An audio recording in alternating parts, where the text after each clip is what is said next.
Oh, bro, what the fuck was that?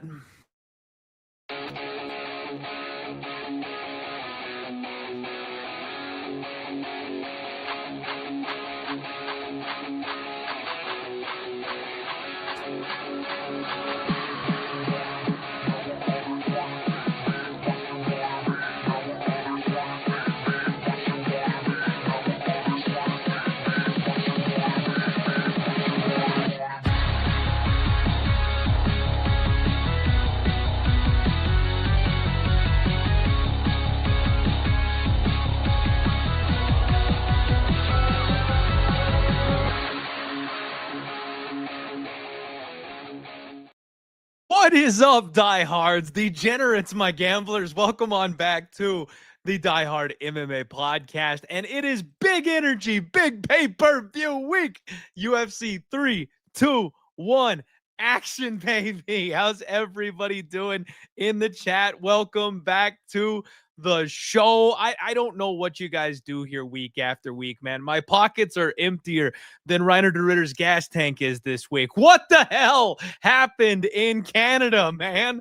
I cannot believe what happened last week. It was a card of absolute insanity. And the worst part about all of it is I felt really good going into the main card. I sat back and I was like, I successfully dodged all the insane bullets. I successfully avoided all of the nutso insanity performances. And somehow I've got my action that I'm like really excited about, still just sitting in my back pocket, ready to go here. And then I got absolutely handled in the freaking co-main event. Like, what just happened? You know what? My computer is logging up. I don't even know if you guys can hear me right now.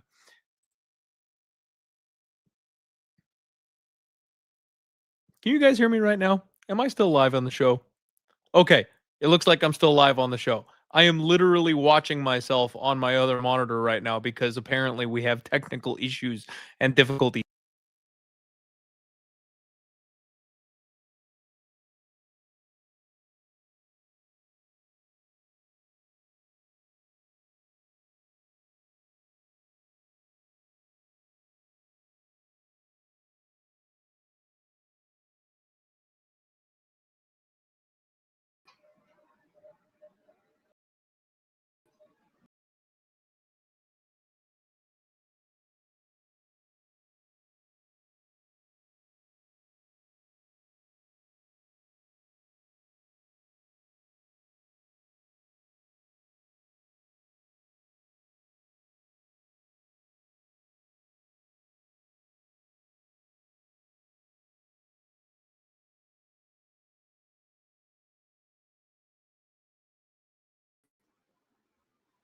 What's going on, everybody? Can you hear me? My computer literally just crashed. Oh my God, black screen of death right as we're getting the podcast started. So, without further ado, I'm going to bring in this week's guest. We're joined by my man Dan Levy from Half the Battle. I'm calling you from Antarctica, my friend. How are you doing today? Doing amazing, man. Thanks for having me on, especially for the heavyweight championship. It's always fun to talk fights with you. I hope that we can get you back on. I want to see your pretty face, and I know the fans do as well. So hopefully we can get this sorted. But it's good to be on, man. Rebooting as we speak. Nice. Yeah, and not only is it the heavyweight championship, but we're in Abu Dhabi as well. So the fights are starting kind of early. I think it's at, 10 a.m. Eastern time. So make sure y'all wake up on time for this, and it should be good because normally, like with the pay-per-views, they don't care what the location is. They just have it at their like allotted 10 p.m. Eastern time. But now for this one, they're actually doing it in the morning. So I guess they figure that the heavyweight championship is going to sell no matter where it takes place. So let's see what Aspinall brings to the table as far as selling pay-per-views, and then taking on a guy like Gane.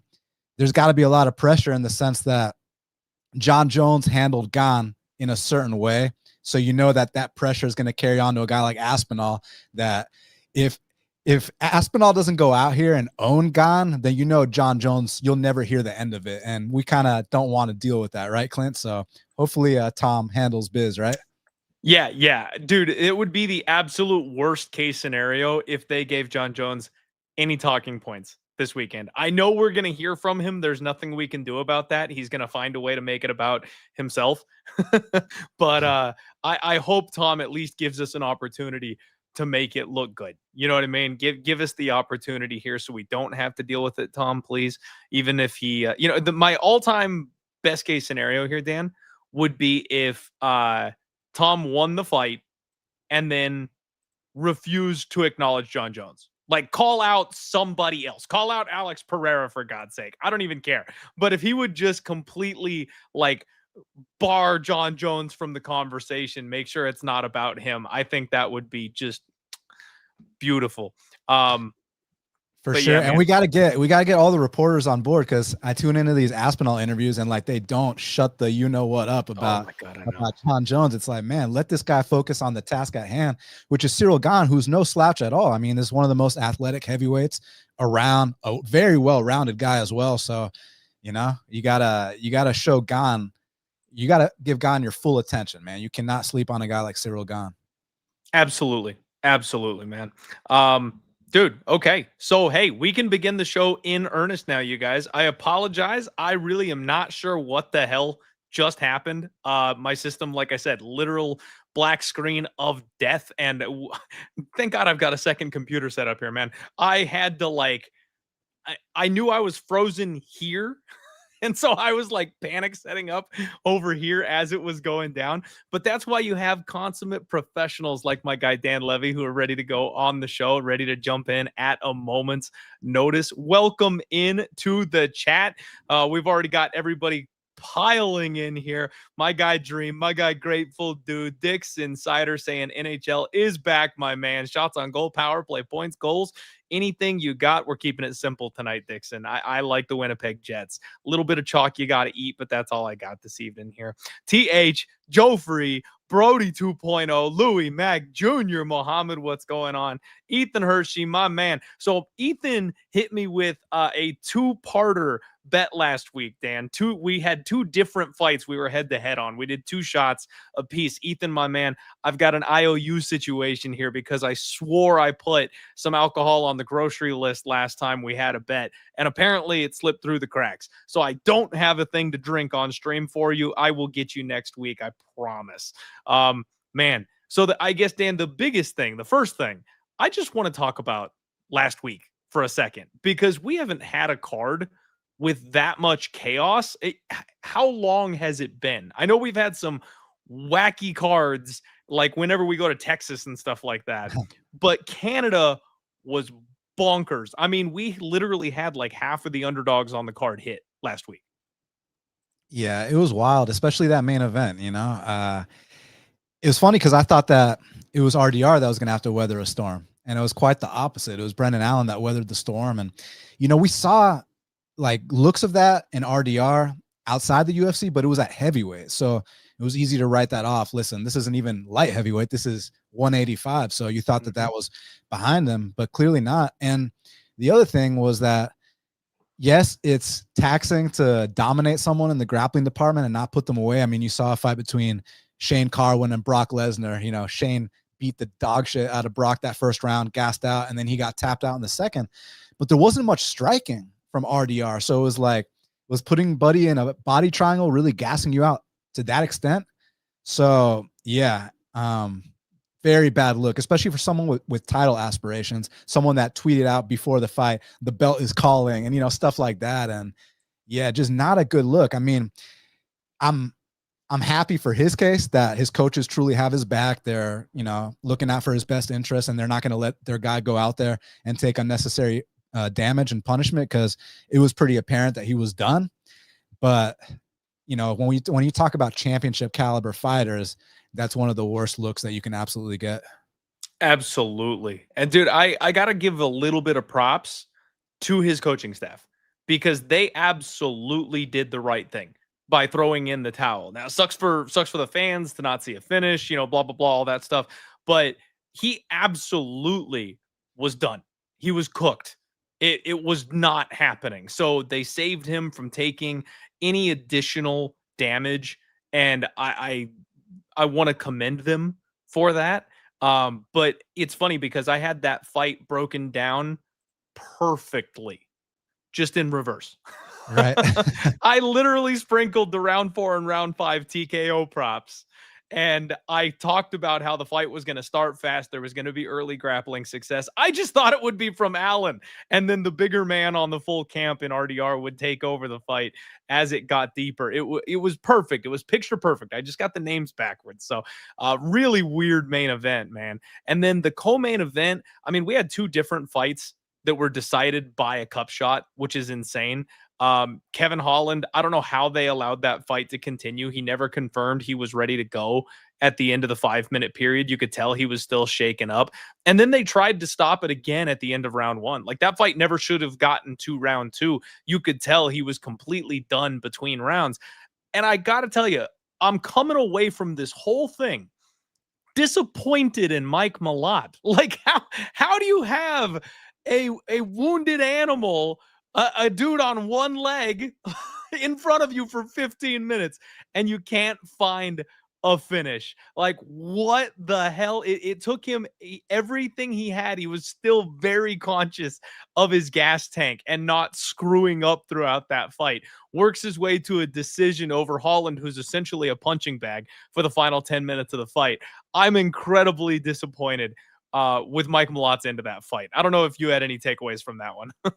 I bet Malott there, and I think that part of what he did was that we're not sure if, you know, Kevin Holland was playing games and trying to lure him into a false sense of security, because Holland's a seasoned vet. Holland also had an 8-inch reach advantage in that fight.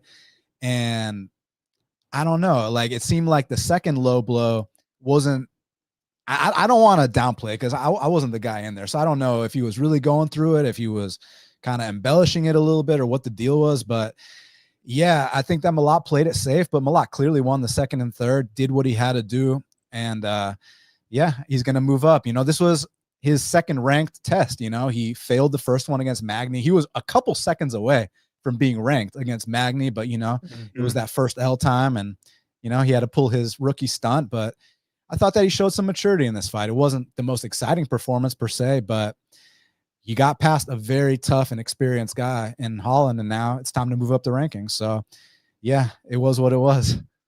Yeah, it's going to be interesting to see what they do with him next. I found it interesting that Kevin Holland won round 1 across all 3 judges' scorecards. That, like, I had it like that too, to be honest, though. I had round 1 for Holland as well, because up until the low blow, it seemed like Holland was kind of doing his thing. But you know that obviously you don't want to rely on a low blow, but you know that anytime that anything doesn't go perfect for Holland, that things seem to fall apart. Even in fights he's winning. Like, you remember back in the day against the dentist, Darren Stewart, like, first 2 rounds, clear Holland. And then as soon as any adversity presented itself in round 3, I was like the mom in Home Alone. I was like, Kevin, you know, so it was one of those situations. And Malott, I think maybe he played it a little bit too safe, but he did exactly what he had to do to win. You know, he let his hands go when it was time to let his hands go. He mixed in takedowns when it was time to mix in takedowns. So yeah, not the most exciting fight, but a clear win for Malott, and time for another step up in competition for him.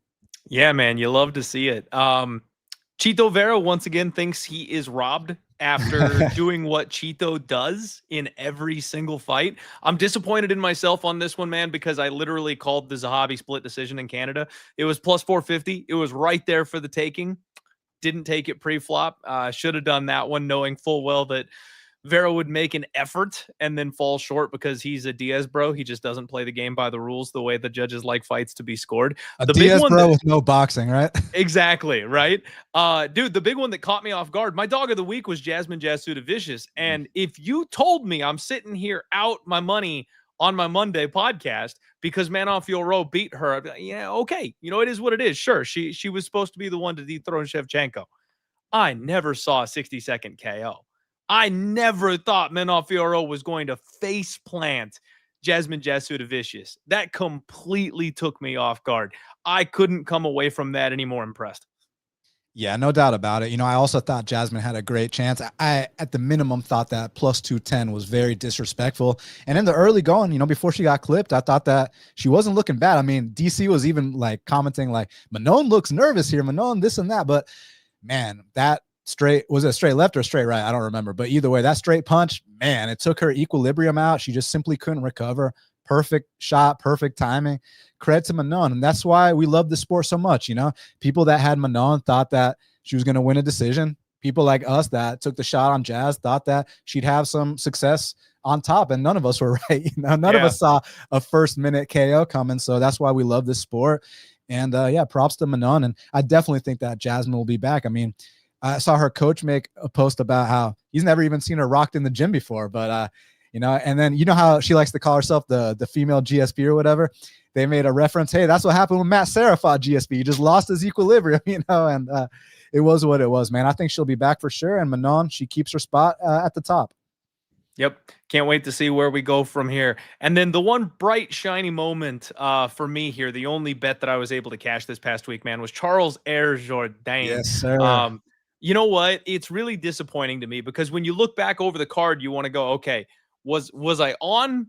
Was I off? Like, what did I miss here? And it's really kind of disappointing for me because I couldn't have gotten away from this one without an L. I was so 1000% sold on Reiner de Ritter, and you would not have been able to keep me from taking the shot on Jazz.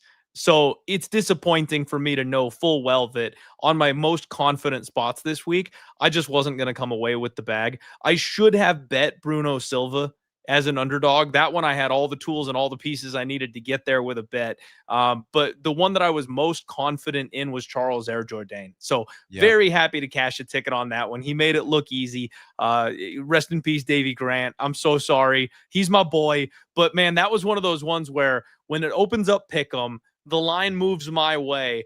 And then every single comment I receive is telling me how wrong I am when I'm the guy who's been driving the Davey Grant bus for the last 2 years. It's like, okay, we got this one. We're good. I know Jourdain's going to be the right side here.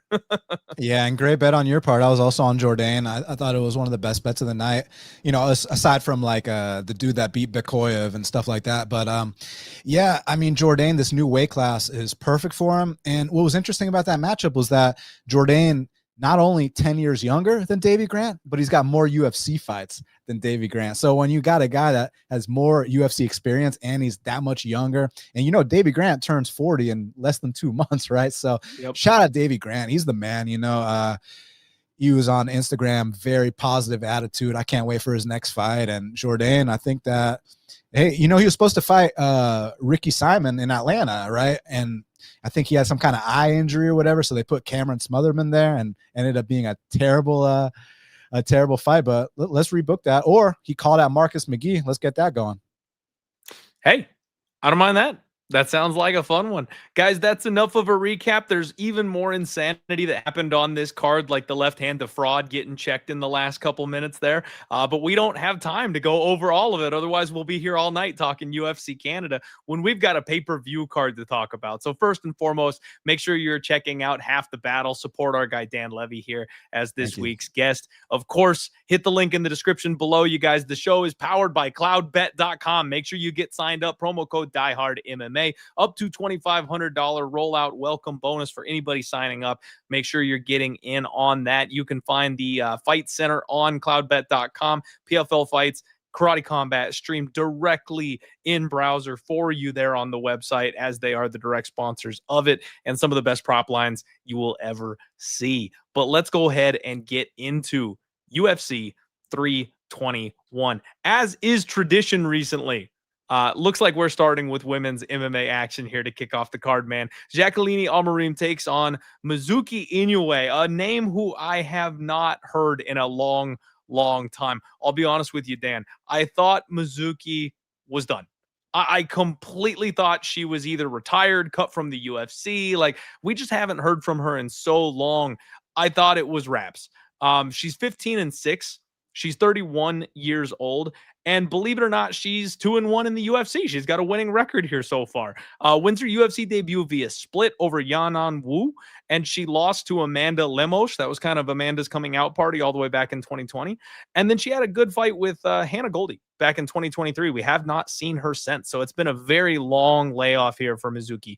And I'll be honest with you, man, I didn't know what she was really good at through her first couple of UFC fights. Now, granted, part of that was the loss to Amanda Lemos, who now we know is really, really good. But she's underrated physical. That's something I've noticed. In that fight with Amanda Lemos, she took a ton of shots. We know how hard Lemos hits. She kept coming forward. She dug strong underhooks, and she was able physically to go toe-to-toe with someone like Hannah Goldie, who's built like a man at this weight class. I mean, twice as wide as she was, and yet somehow Mizuki was the one winning the grappling exchanges. She was pushing Goldie up against the fence and having real success in those areas. So it's like, okay, so this skinny little Asian girl is actually really physically strong, apparently.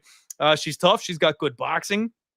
I kind of like Mizuki. I'll be curious to see what she looks like after this long layoff, man. Jaqueline Amorim, 10-1, a wicked submission specialist. We know this girl absolutely dominates when she gets on the mat. She is 30 years old, training out of ATT. Since getting checked by my girl, Sam Hughes, I'm not going to call it a fraud check because Sam's better than that. She's rattled off 4 straight victories, all inside the distance. She takes out Montserrat Ruiz in round 3. She got the round 1 armbar victories over Corey McKenna and Vanessa Demopoulos back-to-back. And then she submitted Poliana Viana in round 2 in her last fight. So she is kind of rounding out to be the phenom that the UFC wanted to see her as. However, Dan, I still have question marks, okay? My biggest thing with Jaqueline Amorim is she does not have good cardio. She doesn't have a good gas tank. And people will point to the Montserrat Ruiz fight as, she got a round 3 finish, man. What are you talking about? Well, Montserrat Ruiz, for those of you who don't recall, is the chick that wears bunny ears and a bunny tail in the UFC. Like, she's the smallest fighter on the roster, and she's not any good. The only thing she has is like a headlock. She's been finished in her last 3 fights in a row. In fact, she actually just got booked against Elise Ardeline because they want to get her a win. Like, this girl does not belong on the UFC stage, and she was so physically outmatched in her fight with Jaqueline Amorim that Jaqueline was in no danger of ever gassing out in that fight. The other fighters who can actually put up some resistance and give her some work may be a different story. But against Montserrat Ruiz, she was never put in that position. I feel like she's still very much front-loaded, round 1 sub or bust, maybe round 2, right? We'll give her a little bit of credit. She's been working on it. She's putting in training. She's at a good gym. But at the end of the day, if she doesn't get that sub early, I wonder what her fights look like.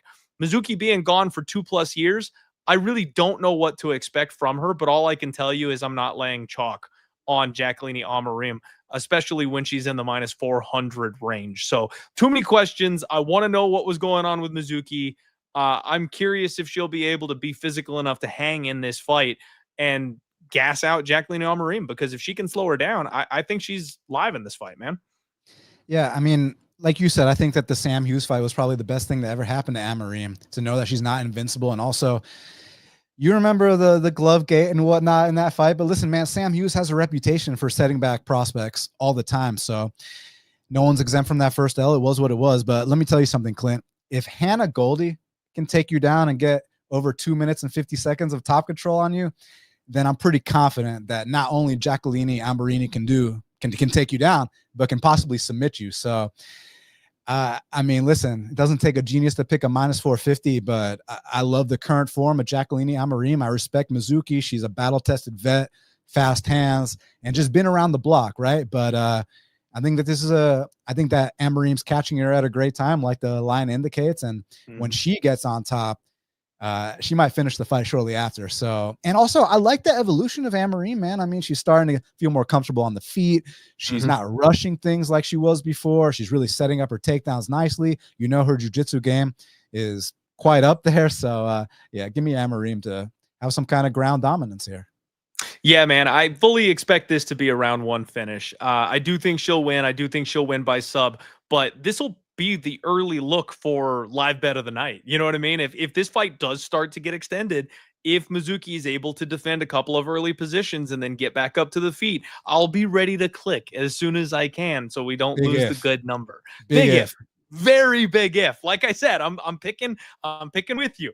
But I'm just saying I'm watching closely. That's all I got. And real quick, guys, in the chat, just want to go ahead and repeat. Respect my guests.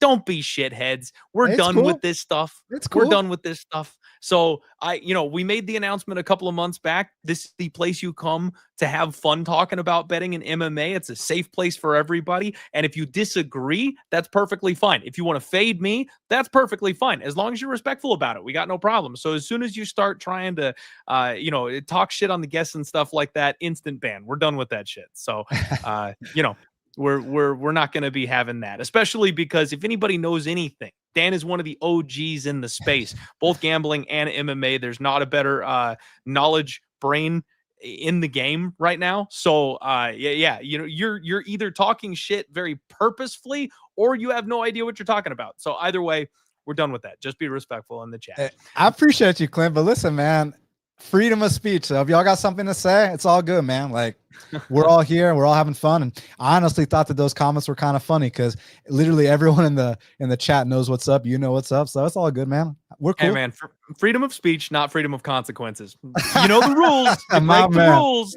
You break the rules. That's how it works. Like, that's fair enough. Fair enough. And again, Casey, freedom of speech, please. No, this is my show. This is my chat. I am not the American government where you get the right to say whatever you want to my guests and be a dick on my show. You be respectful in my chat or you will be banned from my chat. That's all it comes down to. So keep it reasonable. You want to make a joke? Jokes are fine. But if you're going to straight up insult the people I bring on who spend their time, who spend their effort, who do the research, who are trying to be entertaining for you, no, respect them. Respect them, period. Point blank. That's all it takes. Bring respect back in the world and bring accountability back. All right, here we go. Azat Maxim takes on Mitch Raposo in the next fight. And Dan, I will be completely honest with you. Counter to the last fight, I don't know how this fight got booked. Okay, this is one of those ones where you look at the records, and I said this as soon as the fight was booked, back when my guy, shout out Marcel, made the announcement. The records, the UFC runs, that's what allows them to go ahead and give the thumbs up and approve this kind of fight. But when you get into the nitty gritty of these fighters, this is a levels game. Man, Azat Maxim has had a really rough run in the UFC. He's 1-2 so far. Won his first fight via split decision over Tyson Nam, which Nam is always a tough out for everybody. He damn near finished Charles Johnson in the first round of their fight, and then he got dogged after gassing out. Charles Johnson going to do what Charles Johnson does, right? You got to respect the man. And then he had a very competitive fight with Tigir Ulanbekov, a big-time grappling fest where he defended a lot of takedowns and expended a lot of energy. That was kind of what happened in that fight, and he lost a close decision. So he is far better than his run in the UFC would show. He's got power in his hands. He's got slick grappling. He's got great takedowns, excellent transitions. He's very dangerous with his submission game. I love Azat Maxim. I'm a huge fan of this guy, and I feel like he deserves better than the last couple of fights, and his record shows. Now, Mitch Raposo, he's 27 years old. He's from the New England Cartel. This is a guy that we love. He's from Cage Titans, right? So shout out Spectation Sports. He's from a fun regional show that we really like. But he's had a rough run of it in the UFC. He kind of fights to his level of competition. Split decision to Andre Lima, split decision to Sumudaerji. And let's be real, the Sumudaerji fight was not a split decision. I had a ticket on him that night. I thought he was going to go out. The Andre Lima fight wasn't a split decision. What the fuck, man? I mean, that one wasn't a split decision either, but the Sumudaerji fight was absolutely, like, you couldn't even argue it. When they tried to steal it for me, I was like, am I finally on like the robbery side? Did I finally get on the prepaid judges scorecards here? I was floored, man. I was shocked that they even tried to give that fight to Mitch Raposo against Sumudaerji. So 2 losses that neither should be considered splits. Like, the fact of the matter is, at this point, he just doesn't seem to be UFC caliber. Now, at 27 years old, at a good gym, he's getting the experience on the job that maybe you need. He could probably develop and get there. I like his ability to wrestle. I like his toughness. I like his boxing, but it just seems like he's not the guy. You know what I mean? This is a completely lopsided fight, in my opinion. I don't see where Azamat loses this fight. He is a big favorite, and I think Maxim, rightfully so, gets this fight done. Kind of however he wants to. Now, Mitch has been tough enough not to get KO'd, but he has been submitted. I think that Azat can finish this guy if he wants to.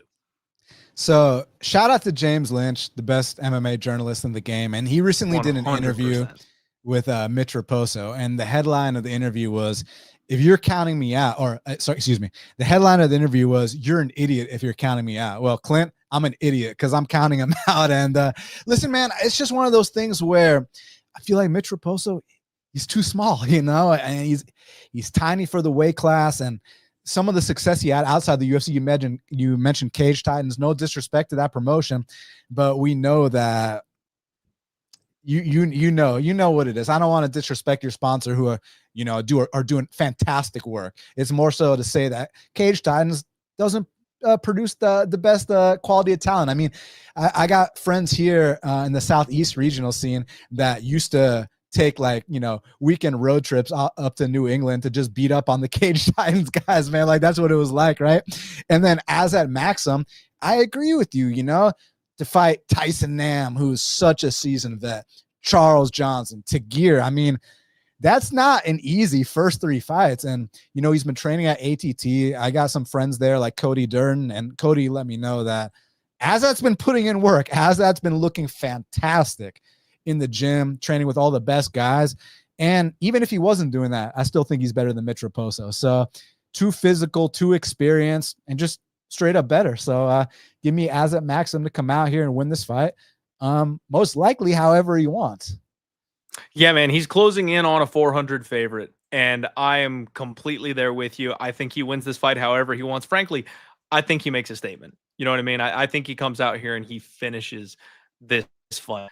Real quick, we'll touch on this one more time before we leave it in the dust. Footmark edits in the chat talking about why watch this kind of sport and being crybaby, and bro, like, it's literally just respect. Like, you guys act like asking someone to be respectful makes you soft.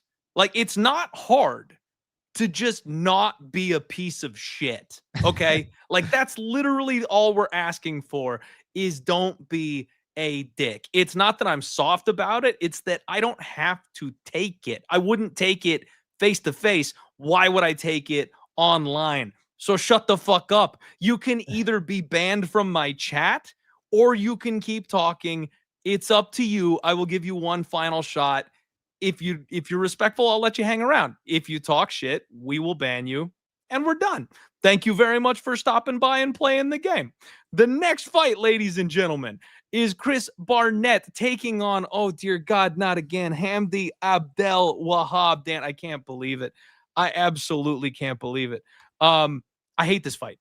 I hate this fight so much. And you have never heard those words come out of my mouth when I was talking about a Beast Boy fight, Dan, because I absolutely love Chris Barnett. I'm a massive fan of Beast Boy. Now, a lot of that has to do with the person, right? Like, a lot of it has to do with how fun this guy is. He's an entertainer. He goes out there and throws random ass spinning stuff, and every once in a while he hits a guy in the head and knocks him out with his heel. It's pretty crazy. He is a natural, like, 185er that has an extra 100 pounds on his frame. So he should never be fighting at heavyweight, but somehow he's still stupid athletic while weighing 300 pounds. The dude could do a backflip if he wanted to. It's crazy. But he's almost 40 years old, and he's a freak show fighter. And that's the kind of guy that is simply just not going to last in the UFC. And in his last fight, he was a victim of, like, warming up. He hurt himself right before the Kennedy and Nezutuku fight, just like jumping up and down in his corner before the fight happened. He, like, blew his freaking leg out, man. Absolute insanity that he's even made it to the UFC level, but I'm beyond happy that he did. His wife passed away a couple years ago and left him like a single father. And now he's fighting, A, because he loves it, and then B, to, like, support his kids. Like, how can you not get behind a guy like this? And then his opponent, Hamdi Abdel-Wahab, they call him the Hammer. That's wrong. I'm the Hammer. This guy makes it to the UFC and pops for every single steroid in the book. He blows everybody's parlays against Dante Almeida and wins a fight he's got no business winning. They overturn it to a no contest after, but the books don't refund that money, as you know, my friends. So we all go to bed crying that night because Hamdi got the win that he never should have got. He gets banned from the sport for like 2-3 years, comes back and beats Jamal Pogues via robbery split decision. And they have the audacity to cut Jamal Pogues after that fight. They leave Hamdi on the freaking roster, and he gets out dogged by Muhammad freaking Usman in his next fight. It is 1-1 going into round 3. And Usman is never the guy that's going to dig deep and win that fight, Dan. Not against anybody on this roster except apparently Hamdi Abdel-Wahab. In fact, Usman is so rough that he just got pulled from his last fight. We'll talk about that a little bit more when we get to Valter Walker, but I've got things to say about Muhammad Usman. All it comes down to, man, is that Hamdi is a guy who is completely untrustworthy. His record is still 4-1. At 32 years old, he's got 4 UFC fights, and none of them count because he keeps popping for drugs. Man, it is never Hamdi, but at 40 years old, like, they found him the one guy in the division that he should be able to beat. I want Beast Boy to come out here and spin kick this guy in the head so bad. I just don't see how Barnett stops a legitimate heavyweight human being from beating him in a fist fight. Yeah, I mean, listen, I respect anyone that steps inside that UFC's octagon. We got to get that out the way. But I mean, the thing about it is, like, I just can't really take you seriously when you don't take yourself seriously, you know? And the guy is obese beyond belief. He's 5'9" at heavyweight, you know, and we're in Abu Dhabi. We got an Egyptian Olympian taking on, you know, saying he's a fat dude is a compliment. This is like, you know, this guy's got to go on the Atkins diet or something, man. And yeah, I don't see Chris Barnett ever winning a UFC fight ever again. Jasmeet Randhawa left 2 really good comments, and I think that they basically explain what's happening here, and I agree wholeheartedly. And yeah, I got to go Hamdi here, man. I mean, in that first round with Muhammad Usman, he was doing his thing. I know he kind of gassed out a bit, but those are the kind of things you learn from. You've had less than 10 pro fights, and I think he's going to come back better. Whereas, what's Chris Barnett going to do besides some miracle, you know? And I don't see that miracle happening. I mean, lightning already struck twice. It's not going to strike thrice. Give me Hamdi here. Yeah, man, I'm with you. Unfortunately, I have to pick Hamdi. My heart and my soul are going to be rooting for Beast Boy here. I want to see him get the dub. Also, it's just become a hate watch on Hamdi, right? Like, I want to see him lose at this point. I'm done. We're done. It's over. I just want to see him get knocked out in the UFC. But yeah, unfortunately, he will be winning. I don't think Beast Boy is going to be able to stop the wrestling. And once you put a 350-pound man on their back, it's going to be real tough for them to get up, man. That's going to be tough. And and it's really funny when somebody announces to the world that they're leaving and then hangs around for an extra 10 minutes because nobody was sad to watch them go. Oh my Lord. Next fight, ladies and gentlemen, Jose Delgado takes on Nathaniel Wood. And you guys know, apparently, Dan, this is hate watch week for me. Nathaniel Wood is a guy that I've been trying to get for a long time. He is a natural 135er who the weight cut was taking its toll. It was too tough for him. So he moves up to 145. And I'm like, oh, baby, this is it. Like, he's too small. He gets hurt in every single fight. Like, somebody's going to clip him. Someone's going to get this guy. I'm going to get him. Danny gets hurt in round 1 of every fight.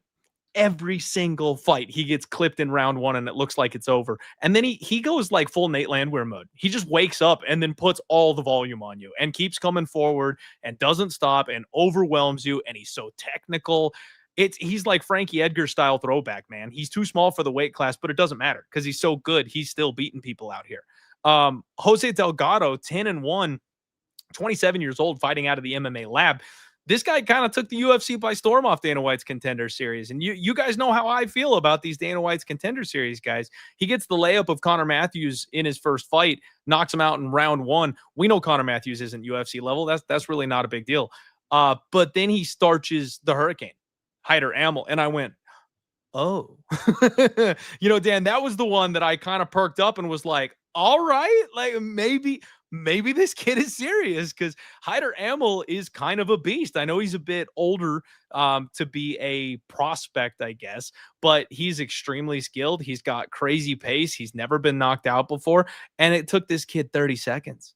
Like, so I am very perked up and excited to see what a guy like Jose Delgado can do. He's at the best gym in Arizona right now. It seems like he's got solid cardio. He's a beast for this weight class. It looks like he's got good size and reach for the weight class as well. So seems like he should have kind of a natural size advantage over Nathan Wood. And like I mentioned, the way Nathaniel Wood gets hurt in every single round one, the way Jose Delgado starts, this sets up very nicely for Delgado to get an early statement finish, in my opinion. But Nathaniel Wood, battle tested, got all the experience. If this fight gets extended over a kid that we're all excited about, but how many times have we seen wolf in sheep's clothing, these kids off of Dana White's Contender Series look like they're the goods, and then they get a real step up in competition and things kind of twist the other direction. So I lean towards Jose Delgado, but I can't bet it, Dan. I can't bet it because it goes against everything in my soul when it comes to, you get sold on these prospects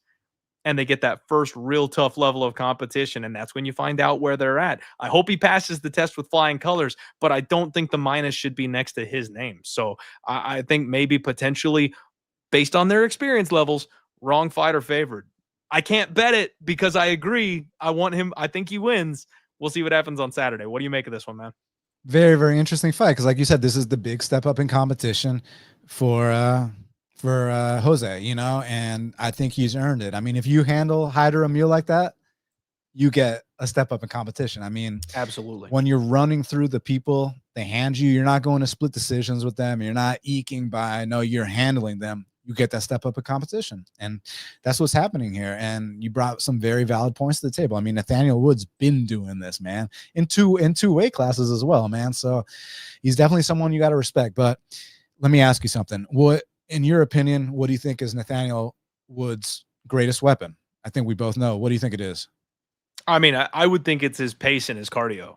Sure, but I'm talking about like what strike does he like the most? Oh, sorry about that. Damn. Okay, that's a tough question. Maybe the leg kicks? Exactly. The leg kicks. Perfect, right? So what gym does Jose Delgado train out of? Yeah, the MMA lab, known for taking people down. Known for leg kicks. Benson Henderson brought the calf kicks to the UFC. You got the Mario Bautistas. You got Marcus McGee. You got all these bodies for him to work with where he can get that look of, a guy who, in Nathaniel Wood, who basically lives and dies by his success with the leg kick. Now, the thing with Wood is you mentioned that he does get caught in a lot of fights. Now he recovers fantastic. And not only does he recover fantastic, Clint, I feel like he almost like, you see, that meme when the dude's playing video games, kind of leaning back, but as soon as shit gets real, he leans forward. Like, lock in, like, baby. Nathaniel Wood like hits a second gear when he gets rocked. It's like really interesting to see. But there is a big size difference here. But here's my concern with Jose. Jose is a balls to the wall fighter. Like, if you watch that Contender Series fight against Ernie Juarez, like, dude, Jose was gassed bad at the end of round one, not because of anything Ernie was doing, but because when you go balls to the wall, it's just science that you're going to fatigue. And I need him to manage his pace and just the intensity a little bit. But at the same time, that's what makes him so great. So I don't think he should make too many changes, but just be cognizant of the fact that Nathaniel Wood has had many 3-round scraps. And not only that, whether it's back and forth fights like the Feely fight, or whether it's an outclassing of guys like Charles Jourdain or guys like Morgan Charrier, like Nathaniel Wood's been there, done that. But this kid Delgado seems like a legit prospect. Now, is it first UFC L time? That remains to be seen. I mean, a vet lesson's not going to surprise me, but the size difference here and the fact that Wood does get hurt early in a lot of these fights, Delgado's the kind of guy who's known for closing the show. Big step up in competition. You got to acknowledge that. And Wood's been there, done that, like we mentioned. So it's not going to surprise me if Wood has some kind of veteran performance here. But I think I got to go with Delgado here to possibly put Wood down. Yeah, man, I think you and I are on the same page on this one. So I'm glad to hear you're kind of backing me up on that, because I think Wood is going to be a very popular underdog this week. And I mean, look, rightfully so. I mean, Delgado hasn't fought this level of competition. This is his step up, and Wood's very good, man. I mean, like, if Wood's not getting caught, he's usually winning these fights, right? But how many times have we seen, even in fights he wins or fights he loses? Like, I thought that he was a level above Muhammad Naimov, and you know, his chin tends to let him down, not in getting knocked out, but in like losing key moments and losing rounds and stuff like that. And yeah, so obviously we need to see Delgado extended, because it wasn't too long ago that dudes on the regional scene, this dude Makate grinded him out for 3 straight rounds. But then again, less than 10 pro fights. You're going to be making these big improvements every single time. Now he's at the UFC. He's got the confidence of like, hey, I can go out there and knock out a guy like Hyder Emil, who, you know, went life and death with William Gomi. I mean, William Gomi beat Joe Anderson Brito. So I'm just saying these are like legit dudes. So yeah, I'm leaning towards Delgado to have that kind of breakthrough performance here. All right. Glad you and I are on the same page about that one. And Tasteful Thickness in the chat, my friend, you got to pay extra for that one. You don't get that live on the free podcast. You know, you got to get the OnlyFans link for that one. Guys, next fight up, Valter Walker takes on Louis Sutherland, and we have talked about both of these guys very, very recently, Dan. So Valter Walker at this point really needs no introduction. We all know what he's about at this point. This man has a foot fetish. He's the heel hunter. He's the cankle cracker. They call him Leg Lock Louis. He's the toe hold tyrant, the biggest ankle biter in UFC history. We all love Valter Walker, man. 27 years old. He's just as insane as his brother is. Might even be funnier. But I need to take just a second to rant on that situation. I kind of teased a little bit earlier because he was supposed to fight Muhammad Usman. And guys, if you look at Tapology, they will say that Usman withdrew with an injury. And Dan, that's some bullshit. Usman got pulled because he popped for elevated testosterone levels. We haven't seen that since the days of TRT Vitor. Nobody has popped for elevated testosterone in 5 years. I cannot believe that in a post-USADA UFC, where they're inviting people to take drugs and just kind of look the other way, where we see guys like Bruno Silva out there with the worst back knee you've seen since you were 16 years old. They're just letting it all slide, and they popped Muhammad Usman. He must have been able to melt a urinal with his piss, man. He could not have possibly been hotter if they were forced to take action. And for some reason, it was from an old sample. It was like a September sample. And they let it just kind of sit there, and then finally have just now enforced that he popped right before he was about to get sacrificed to Valter Walker. I guess they wanted him to keep his ankles. I'm not sure what's going on there, but I was very frustrated by that whole situation. In fairness, Clint, everyone's got elevated testosterone compared to leg lock guys. Absolutely. That's fair. Man. So Valter Walker, as you guys know, 3 UFC wins in his recent run, all round 1, all subs, all ankle locks. So that's what the man does. But when he gets extended, the one time we saw him get extended, he got like bopped up by one of the worst UFC heavyweights we have right now. Lukas Brzeski beat this man up for 15 minutes because he just doesn't know what he's doing on the feet. So Valter's still got a long, long way to go, but he keeps bragging about like his different setups for the ankle locks, man. He says people don't know how to defend it because he's got like 5 or 6 different setups that we haven't even seen yet. So this man might just keep on ripping people's ankles apart, and we'll see how far that lasts. But Louis Sutherland is a guy who was supposed to make his UFC debut as well. Just a couple of months ago, he was supposed to fight Justin Tafa. Tafa fell out of that fight, and now both these guys are facing each other because they need an opponent. I thanked the MMA gods because when we lost Paul Craig, the universe brought us Louis Sutherland. Like we need our Scottish meme master in the UFC. Shout out my guy for the Dono Berry in the chat. Do it for Scotland, baby. That's what's up. Hey, like I said, I love Scotland, bro. Bro, that's where the roots are from, right? I tossed Cabers growing up. We got Castle McLean. I've got some royal blood running through these veins. So Scotland is where it's at. I have to root for the man, just based on region, apparently. But he's a big, big dude, and it seems like he's one of these throwback heavyweights, man. I'm not sure what he's particularly good at, but he just kind of beats people up. Like, he's got a 1-2 down the middle. He's big, he's strong, he's heavy. He hits really hard.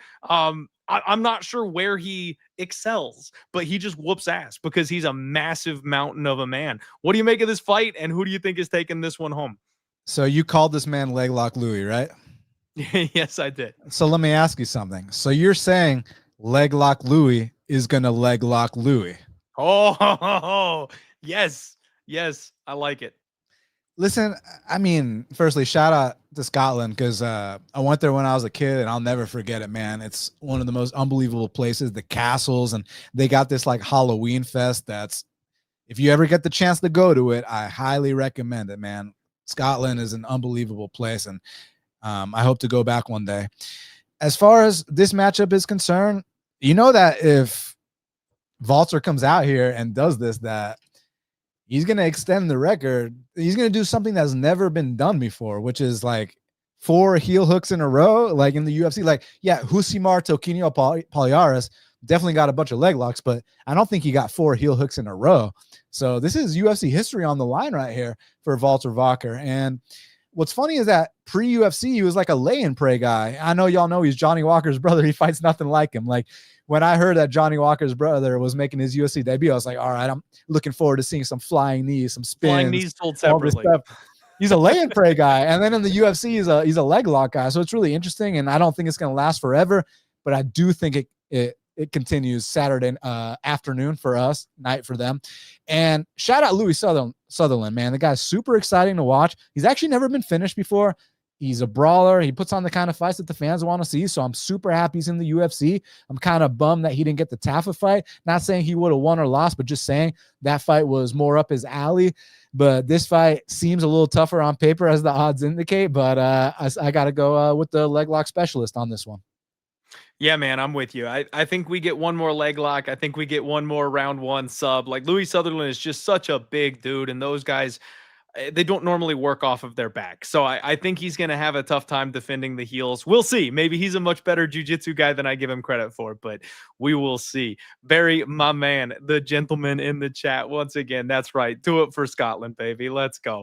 And Tasteful Thickness with a good comment here. He is Johnny Walker's half-brother. And actually, he has a different last name. He came out, I don't know if you guys saw this, but he said that he actually took the Walker name to honor Johnny. So he's not even Valter Walker, actually. He has a completely different last name. So I need to see a picture of their dads, man. Because we've got like tall and spindly, skinny Johnny Walker, and then this just brick of a human being. Is their mom like a linebacker? Like, is she a rugby player? I need to see the family tree. Yeah, no, I mean, he's half, but only the better half, like in that line in Goodfellas. You know what I'm saying? Only the better half. I hear you. Oh, man. All right, everybody. We got almost 500 of you in here live across all platforms. Please share the show. Do us a favor. Hit the like button. Check out my guy Dan from Half the Battle, and let's keep it rolling. Next up, you've got Abdul-Kareem Al-Selwady, and he's taking on Mateus Camilo. A couple of guys that, Dan, I kind of forgot about. Like, I had a tough time when I saw these names pop up. I was like, who? Kareem Al-Selwady, the Prince of Palestine, 15-4. He's 30 years old. The pride of Palestine, not to correct. I'm sorry about that. I'm thinking Prince of what? Prince of Peru. Persia. Yeah. Prince of Persia. I loved that game. I absolutely loved that game growing up. All right. Anyway, Pride of Palestine comes in here, 30 years old, out of Fortis MMA. He really had a rough run in his UFC debut. He got in the cage against Loik Redzhabov in his debut, Dan. And it's funny because listening to all the information that we have, watching some of his fights back, I actually thought there was a chance he might beat Loik Radzhabov. Is like, he's quick on his feet. He's got real outside footwork that's good and solid, and he can shoot takedowns. He can grind up against the cage. He's quick. He can hit hard when he wants to bite down and swing. It's like, man, this guy could be the package.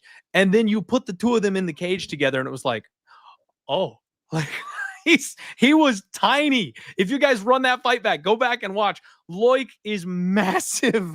It was like there was no chance. They touched the first time, and Abdul went, and started skating around the outside of the cage. Completely changed his game plan. He almost got knocked out in the first round, Dan. It was a really, really rough debut for him. He ends up getting finished in the third, and we haven't seen him since. So now he's coming back against his opponent here, Matheus Camilo. The Jaguar is what they call him. 24 years old.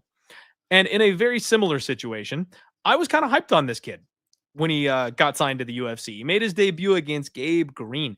And very, very similarly, man, when he sized up with Gabe Green, I went, shit. Like, size isn't everything in MMA. We know this, right? Sometimes the smaller guys can win.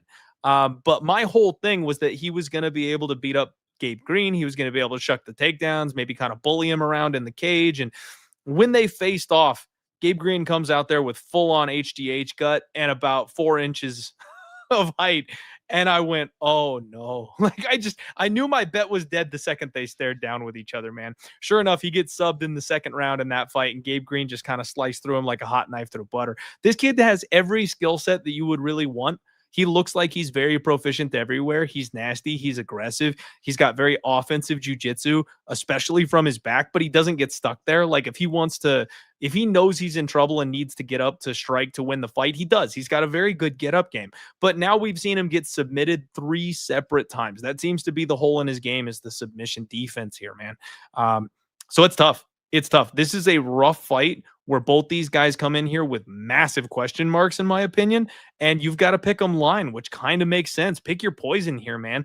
I'm going to side with Kareem Al-Selwady being able to maybe get his grappling going a little bit better in this fight against the guy who's got a very known Achilles heel of the counter grappling here. I wouldn't be shocked whatsoever if the same thing happened, though, man. If the Jaguar comes out here and pops him in the mouth and he runs for the hills, it just wouldn't surprise me one bit. So zero confidence here, but I'll go with the Pride of Palestine. What about you? Yeah, man, this is a tough one because I think Al-Selwady is better than you're giving him credit for in that Loic fight. I watched it right before we came on here. First round he lost, second round starting to come back a little bit, but what lets Al-Selwady down is his chin. You know, all 4 of his losses are knockout losses, and I think he's very aware that, you know, you can't be taking flush ones, you know, and Camilo definitely hits hard, but Camilo's also only 24 years old. And I question if he's ready to be in the UFC right now. I don't question his talent or his potential. I just, you know, I'm not sure that he's ready to be in the UFC at this point.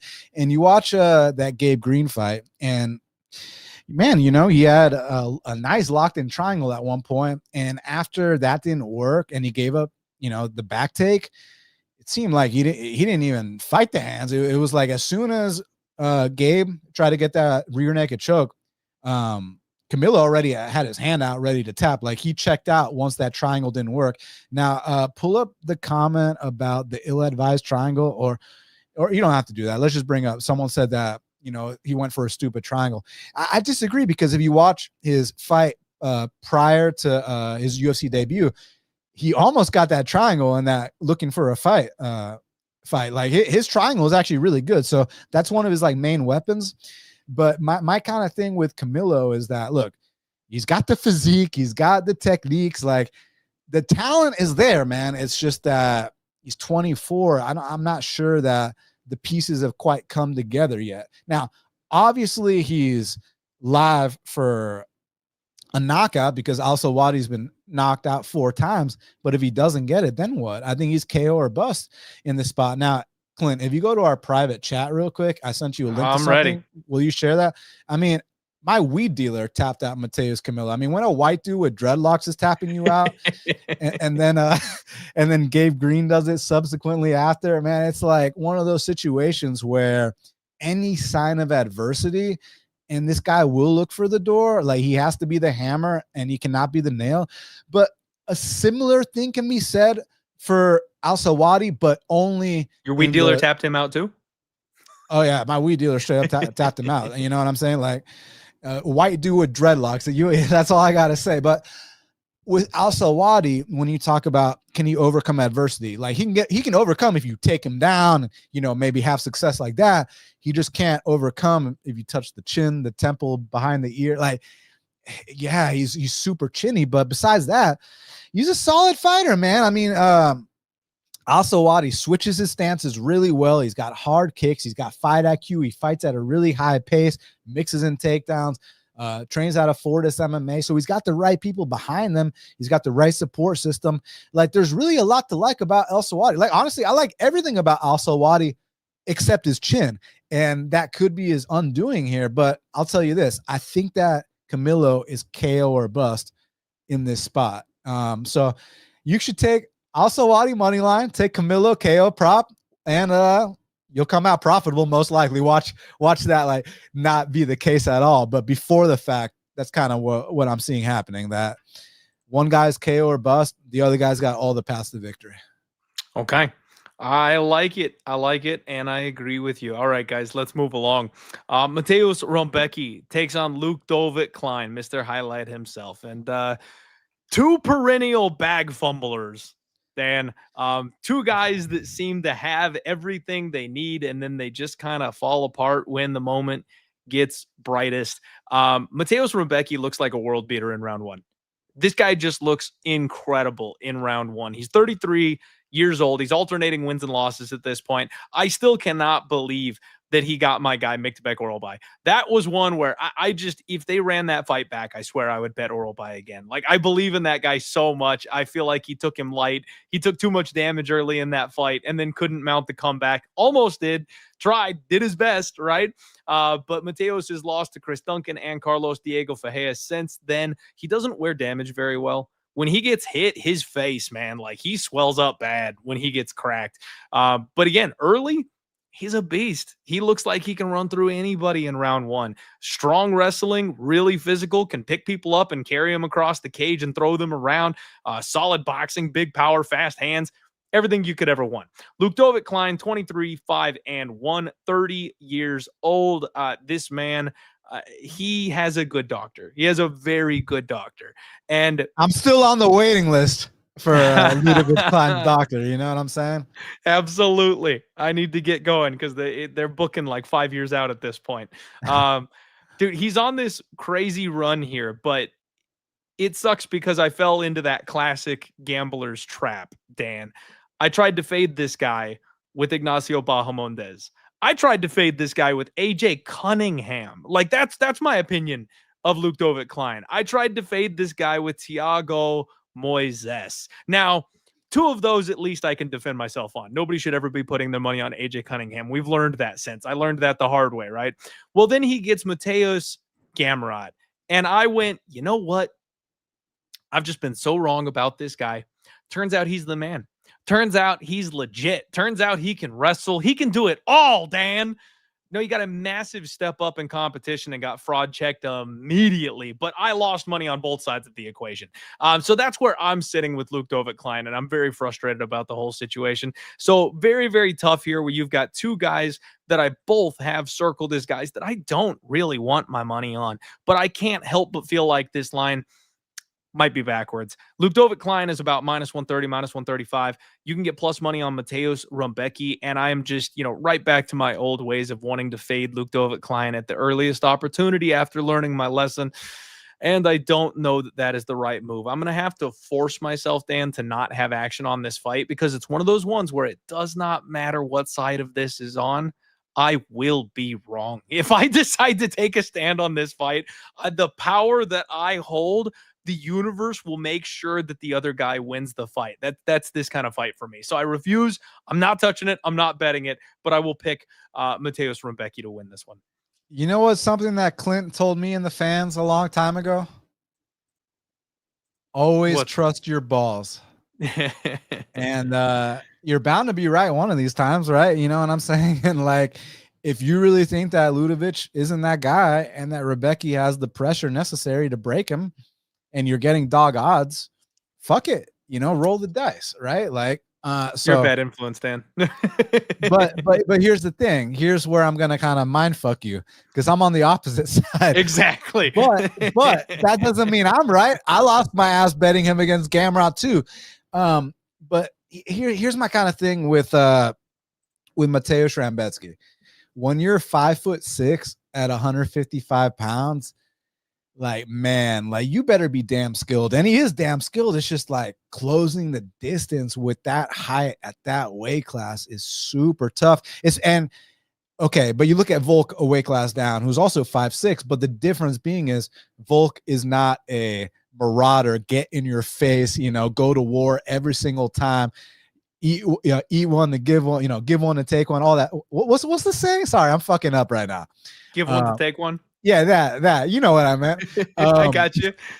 Thank you. But this fight is really interesting for a variety of reasons. So I know that there's going to be a lot of narrative, and I believe that I should present this to the table. My buddy said Volk is a marauder. Yeah, but Volk lately, and he's 37 years old now. He's more into the point fighting, which he's fantastic at. But I agree with you, tasteful thickness. Like when he was fighting like Chad Mendes, he sure as hell marauded against him. You know what I'm saying? But as he stepped up in competition, he's developed one of the best point fighting games in the history of the sport. That's all I'm saying, tasteful thickness. But obviously, and a lot of people are going to bring up, maybe this is a narrative, but to me, this is not narrative. To me, this is factual, that Rebecki has taken an ungodly amount of damage his last 3 fights. But I want to say this. I think that even prior to the Chris Duncan fight, it was the Oralby fight that those guys left a piece of their souls in that octagon. And I just felt like that subsequent fight against Chris Duncan, we all remember it as like a fight of the year candidate, which is exactly what it was. But I felt like Rebecki kind of maybe slowed down a tad in that fight. One judge even had it 30-27 for Chris Duncan there. And I don't necessarily disagree. Like the guy's pushing forward, but when he closes the distance, he's getting marked up. And now, his eyes closing up. He's bleeding all over the place. Now he's starting to get rocked in fights. And how many times can you go through these wars? Not to mention, how long ago was the Chris Duncan fight?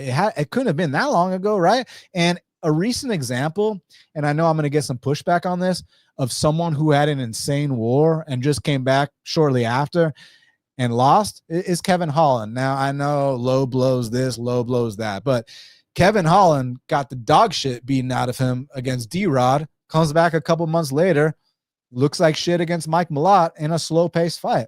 You can look at Chito Vera looking awful, like getting, his knee into the, sent into the 5th dimension against Sean O'Malley, comes back against Davison, and like Chito gets dropped for the first time. The man with the legendary chin finally gets dropped. So when you come back too soon after these wars, that's what I'm worried about. And my boy Rick the Ruler said the Oralby fight was crazy legendary. Hell yeah, it was. And I even cashed Rambetsky there at plus 260 odds. But how many of those can you go through? And he hasn't even taken 6 months to fully recover. So that being said, there's still a path here against Ludovic Klein, because you know what Ludovic Klein doesn't like. Ludovic Klein doesn't like relentless pace and pressure. Ludovic Klein likes to fight at a slow-paced, measured fight.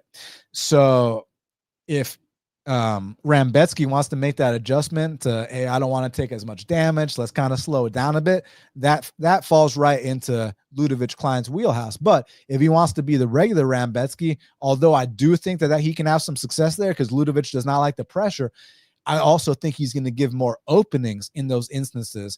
And this is the first time in a while where Ludovic is fighting someone actually shorter than him. He's not fighting these big ass dudes. And you know what one of Ludovic Klein's biggest weapons is his high kick. Prior to his UFC debut against Shane Young, where he actually landed that high kick, he was knocking tons of dude on the regional scene with head kicks. And I feel like Rambetsky, with his hands down and his stature, is the perfect height for that Ludovic Klein high kick. Also, that's despite fair. The fact that Gamrot exposed a big hole in Ludovic Klein's, not his takedown defense, but his get-up game, because the initial takedown defense was there. It was more so that Gamrot kept chaining them over and over, and Gamrot's a specialist with the low single / ankle pick game, which is very, very unique in MMA and not something that Mateusz Rambetsky brings to the table. So I am curious if Rambetsky is able to get takedowns, what kind of top control he can get, because maybe the get-up game of Ludovic isn't the best. But man, I I think that when you go through those 3 wars back to back, and especially this last one against Duncan, coming off the Oral by fight, coming off the Carlos Diego fight, he just hasn't had the 6 months to a year I need for him to recover. It's like you're right back in there. Chris Duncan won the fight, and you're coming in there like before he is. You know what I'm saying? So I'm gonna call a Ludovic Klein high kick KO in this spot. And I think he gets back on track. Big respect to both these guys, especially Rambetsky, a true warrior that goes life and death every fight. I mean, how can you not love that? He's the man. But I think I'm going to go Ludovic Klein, but don't let me sway you off Rambetsky, man. Trust your balls, Clint. That's your line. So, and he's the underdog. You're picking him out, right? Fuck what I got to say, man. Because despite me picking Ludovic, Rambetsky does have a path to victory here. You can't deny it. So, yeah, but I'm going to take Ludovic Klein, high kick knockout. I gotta tell you though, Dan, you gotta have balls to be able to trust them in the first place, right? Like that. Come on, man. You could have quit your show. You come back here every single week. You face the music. You have all these haters and a bunch of people that got your back, just like myself. Fuck all that, man. This man's got balls. I'm not speaking in general terms, my friend. I just mean for this pick. I don't have balls to give on this pick. You know, in general, I've got bowling balls. I've got to buy extra large pants, right? I'm asking the wife to go get me sweatpants because they're so big. I gotta work around them, use them like you got the wheelbarrow like my boy. Gotta get the wheelbarrow out. That's right. But on this particular pick, I'm sitting here, man, I'm running scared on this one. I'm like, they're shriveled up. I just took a cold shower. There's nothing to offer here. So I respect you very much, and I thank you for trying to talk me into trusting myself. But I know I'm untrustworthy in this spot. I know this is not a fight I should have any money on whatsoever. So I will wish you luck. And I think you're probably right. Mr. Highlight, he hasn't had a highlight reel since they threw AJ Cunningham in there with him. So dude, he probably needs a head kick. You know, Ludovic only has 2 UFC KOs. That's crazy. You'd think he'd have more, but hopefully, you know, I hate talking these terms. He's due, like whatever the fuck that means. No, it doesn't mean anything. But hopefully he's due for that high kick because I've been waiting for it for a minute. I mean, I cashed on him plus 110 in his debut against Shane Young when he actually got that high kick, but I'd like to see it up at 155 pounds. So we'll see what happens here. I'm very curious if Rambetsky's going to go balls to the wall like he normally does, or if his coaches are like, dude, you don't need to take all this damage. You're a skilled guy, but I don't know. But then again, another point I haven't brought up yet is that Rambetsky's kind of a gasser, man. I mean, like, let's not talk about these high-level guys he's been fighting, like Carlos Diego Ferreira or Oralby or Duncan. What about Check's notes? Nick Fiore gassing out against that guy in the 3rd round? Just saying, man. Proceed with caution in this fight. Absolutely. No, this fight is not one that I want my money on whatsoever. I do find it extremely odd, though, that the guy that was Mr. Highlight, the guy that did everything with that high left kick before the UFC, he gets here and becomes a grinding wrestler. It's like, what the hell happened to you, man? That's not, yeah, man. Crazy talk. He's rounding out his game, and he went on a big win streak, and he got to a fight with Gamrot, who's an established top 10 guy. So you can't hate on it. No, you can't. I would just like to see him bring the violence back, of course, you know? It's the exact opposite of wrestlers that fall in love with their hands. It's like somehow this guy fell out of love with head kicking people. Who saw that coming? Shout out my guy, McMuffin. Thank you very much for the sticker. Appreciate you. Thank you for supporting the show and the pod. Hey, guys, it is halftime of this first football game that we got kind of dual streaming that we're going on right now. And as always, I have to shout out my boy Razor Sharp Picks. Obviously not a sponsor of the show, literally just a friend of mine that puts money in my pockets. He's the only man bonkers enough to have an under in a Lions game and actually cash the damn thing. I swear to you guys, I don't know how he does this. I am not paid to promote him. He is one of the 2 people that I say are actually worth subscribing to their betting channels because they will make you money time after time. I legitimately just believe he's one of the best out there. So go check that man out. Get subscribed. Tell him Clint sent you. He's the only reason I've got any coins jingling around in my pocket right now. But real quick, let's hear a short message from the rest of the sponsors from the show. Thank you very much. Oh, left, right punch, uppercut, lands. Oh my God! Daly Jones again. There's a straight body. Somebody gets dropped with another right hand, and that is it.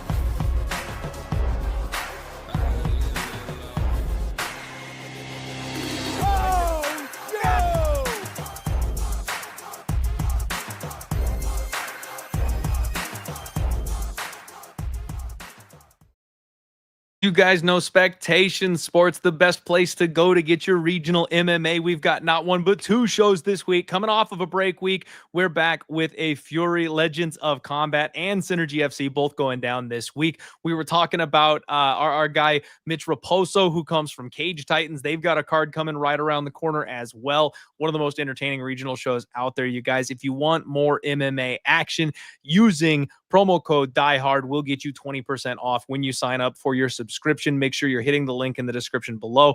You're going to want to see these fights. There's a ton of fighters coming to the UFC from these different promotions. And of course, when it gets time for Dana White's Contender Series again, you'll get a lot of these guys. You'll get their tape. You'll get their footage. And if you just need something to watch, people punching each other when the UFC has a week off, Thursday, Friday, Saturday cards, you guys want to be on Spectation Sports. So make sure you go ahead and get in there and check them out. And of course, the show is powered by CloudBet. Promo code DieHardMMA. They've got up to $2,500 available in a rollout welcome bonus. You get a sweat-free first bet when you sign up. And then, of course, after that first month of your new account on CloudBet MMA, you will get access to the Cash Vault for additional bonuses. So there's a ton of awesome stuff.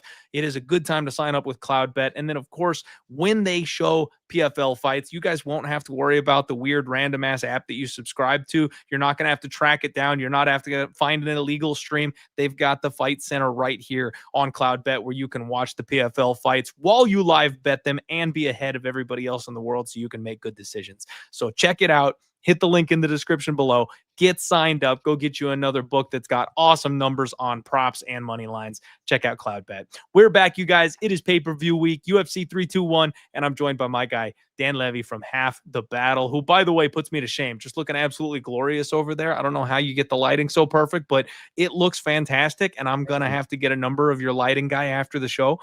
Make sure you're supporting him. Ask me. I got you on everything. No, I know. I will. I'm gonna hit you up, man. I'm so blown out right now. The two of us sitting next to each other, so I look like I haven't seen the sun in 6 years. So I got to get the secrets. Next fight, you guys. We've got Ikram Aliskerov, and he takes on Yong Park, the Iron Turtle, my favorite. You guys know I love me some Iron Turtle. Everybody loves the Iron Turtle. This is a really weird fight, man. It's like a striker versus grappler matchup, except it's like power versus durability, right? Like you've got Ikram Aliskerov, who just wants to go out there and wing hammers and take people's heads off. They were so obsessed with this kid that they threw him into Robert Whittaker to try to get rid of him after he knocked out Warley Alves. The UFC really felt like they had something on their hands here. Of course, Robert Whittaker, not quite ready to go yet, did his thing. And now they're having to kind of rebuild him a little bit. They give him Andre Muniz. He gets the round one finish. We're feeling good. And now they're giving him a small step up here against Yong Park again. My question with Ikram Aliskerov, Dan, is kind of the cardio, right? The gas tank. We know he's got power. We know he's got vicious, brutal power. But when he is not the hammer, it seems like he's kind of a bad nail. Now, it was Robert Whittaker. I'm not going to hold a Robert Whittaker L against anybody. Even at the ripe old age that Robert Whittaker is, where he's losing to guys like Reiner de Ritter in split decisions, I'm still not going to hold a legend like that against you if you lose to him. So it is what it is, right? But Yong Park, this guy's an underrated grappler, and he's exceptionally tough. He's 34 years old, so he's getting a little bit up there, but he knows how to win fights, man. He knows how to clinch up. This guy's got good boxing. He's got underrated power. When he really needs to sit down, he can. I mean, he almost got rid of freaking Hobocop, right? Like they had that boxing exchange and it looked like Gregory Rodriguez was going down. He managed to get a second wind and come back and got the thing done. But Yong Park had him right where he wanted him there for a minute, right? This guy's back transitions are slick. The rear naked choke is his favorite sub. He's very, very, very good at it. I worry that the power will be enough. But if this fight gets extended, I worry that the gas tank won't be enough, Dan. This is like an early then late type of fight for me. And those are some of my least favorite fights to bet because they're very, very tough to predict because it's two very obvious outcomes and which one is going to happen. It comes down to who's better on the night, right? Ikram Aliskerov is about minus 250. You can get the comeback on Yong Park. Plus 200. I would be super interested in like a round 3 sub sprinkle on Yong Park. Unfortunately, because he's one of my favorite guys, I think I have to lean with Aliskerov getting the KO in this one. It's going to make me sad. It's going to be a bad night. I want the Iron Turtle smiling and getting his hand raised at the end of the night. But I think I'm picking Ikram to land a big bomb and knock him out here, unfortunately. What do you make of this one, Dan? Let me ask you something though. Is it really true if it gets extended, it favors Iron Turtle? Because I mean, the only losses that Ikram's had, he got caught in the first round by Hamza and he got caught in the first round by Rob, and both were uppercuts. And Iron Turtle, I mean, he's got a little pop, but I don't think he hits that hard, you know? So I'm not convinced that if it goes past round one, that it automatically favors Iron Turtle. Like, I don't think we have enough proof. That's my theory. It's not really true. That's just what I think. Yeah, like, so it's a tough one because Iron Turtle is just like that unassuming guy that just finds a way, you know. And also, I got to give him credit for something. You know, this man took down Brad Tavares, which one does not simply do. I mean, just to put in perspective, I believe Chris Weidman did not take down Brad Tavares. So for Iron Turtle to take him down, hey, shout out to the Iron Turtle, man. And also the Iron Turtle dance. Like, how can you not love this guy, right? Like, he's the man. Yeah, I agree. I agree in terms of this was actually a tougher one for me to call because although there's no proof that this man slows down past round one, but all his octagon appearances have ended in round one. So we just don't know, but that doesn't necessarily mean that he's going to slow down. But yeah, I honestly really don't know, but I think that Ikram hits harder. I think he's more athletic. I think in the part of the world we're in case that this is a close decision, you know, who they're going to give it to there. And also one other thing, the Andre Muniz fight. Now, while on one hand, I thought that was a robbery, I thought for sure that Iron Turtle won that fight. When you get taken down 11 times by someone who is completely washed up and currently no longer in the UFC, everyone else is knocking him out in the world. I mean, everyone else is knocking him out. I don't know if the Iron Turtle is that heavy of a hitter to really present that threat to Ikram, but man, he's just got these vet tactics. But it's like, when I talk about those vet tactics, it's like, you know, getting on top of someone like Joseph Holmes when he's gassed out. You're going to get on top of Ikram? Like, so I don't know. It's just, we don't really know enough about Ikram, but he definitely seems talented. He's paid dues.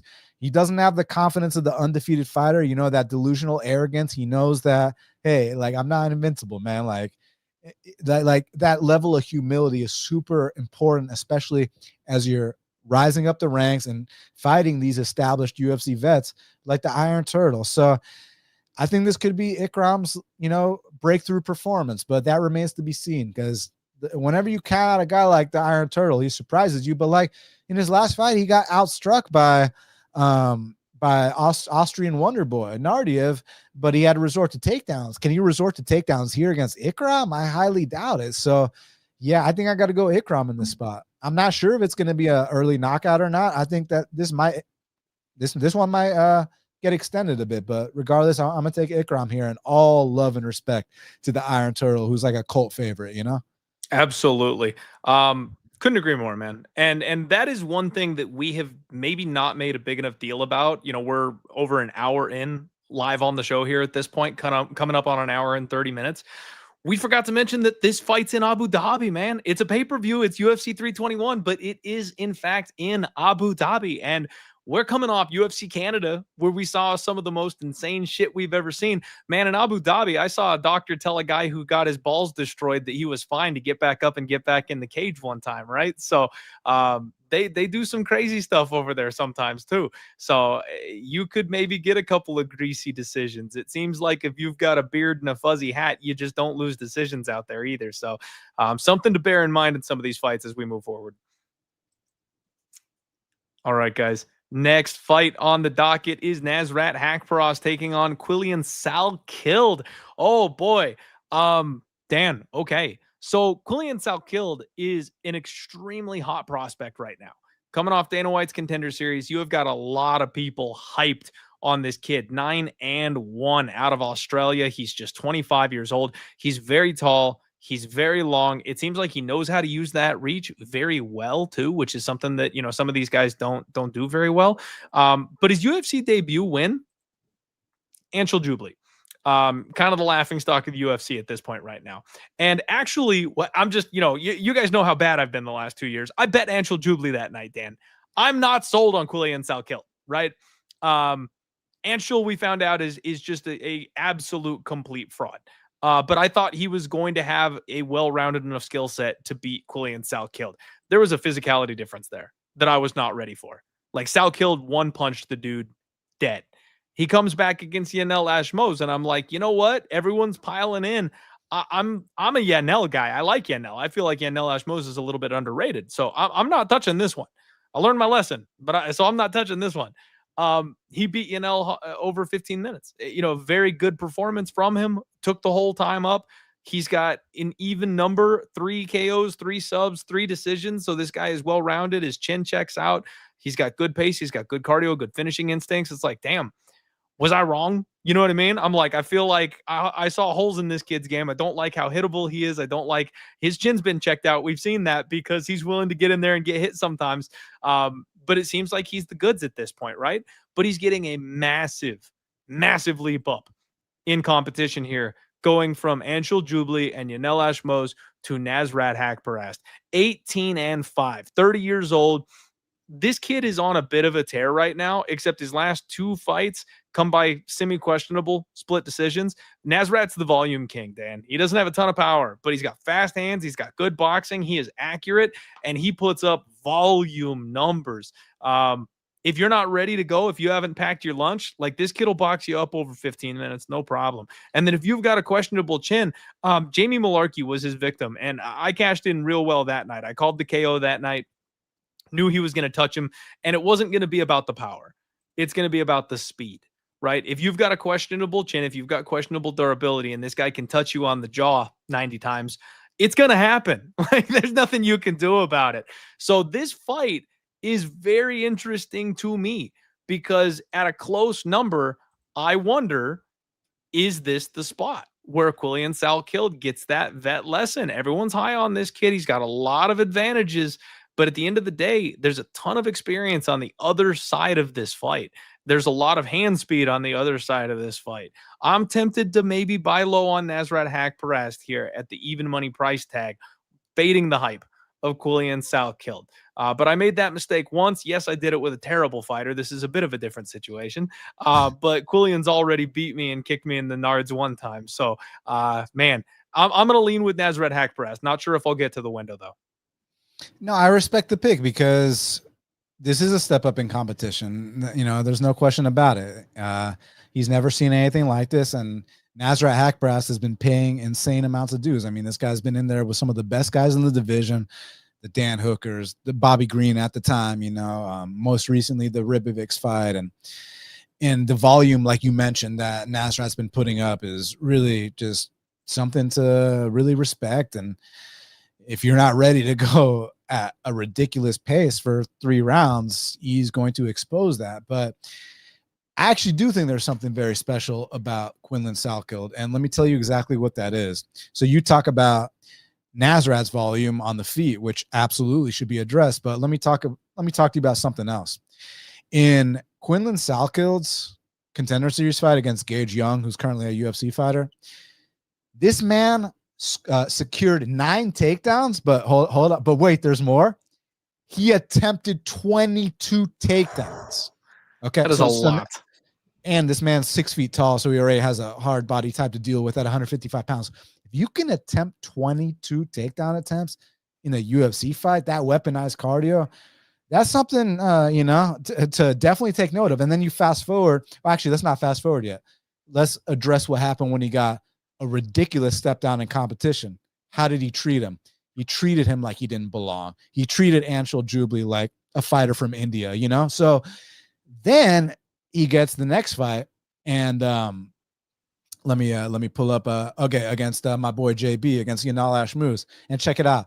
If you thought that the Gage Young fight was a one-off, right? The 22 takedown attempts and this and that. Guess what? Against Yanel Ashmoz, this man attempted 23 takedowns and he got 8 of them. So when you're talking about that weaponized cardio, that's something that Nasrat hasn't seen in a long time. I mean, the last guy to take him down was Dan Hooker, but I don't think that Nasrat's fought someone who is just this relentless with that specific attack, and I have noticed Nasrat slowing down these third rounds, whether it was the Ribovics fight, whether it was the Jared Gordon fight, which that was in the Middle East, I believe. Don't quote me on it. Gordon won that fight, man. So, you know, a lot of us thought Gordon might have won that fight, but, you know, it was where it was. But that was a stand and bang fest. Like, let me pull up the stats on that one to make sure that Jared Gordon didn't attempt, you know, some ridiculous amount of takedowns, because I highly doubt he did.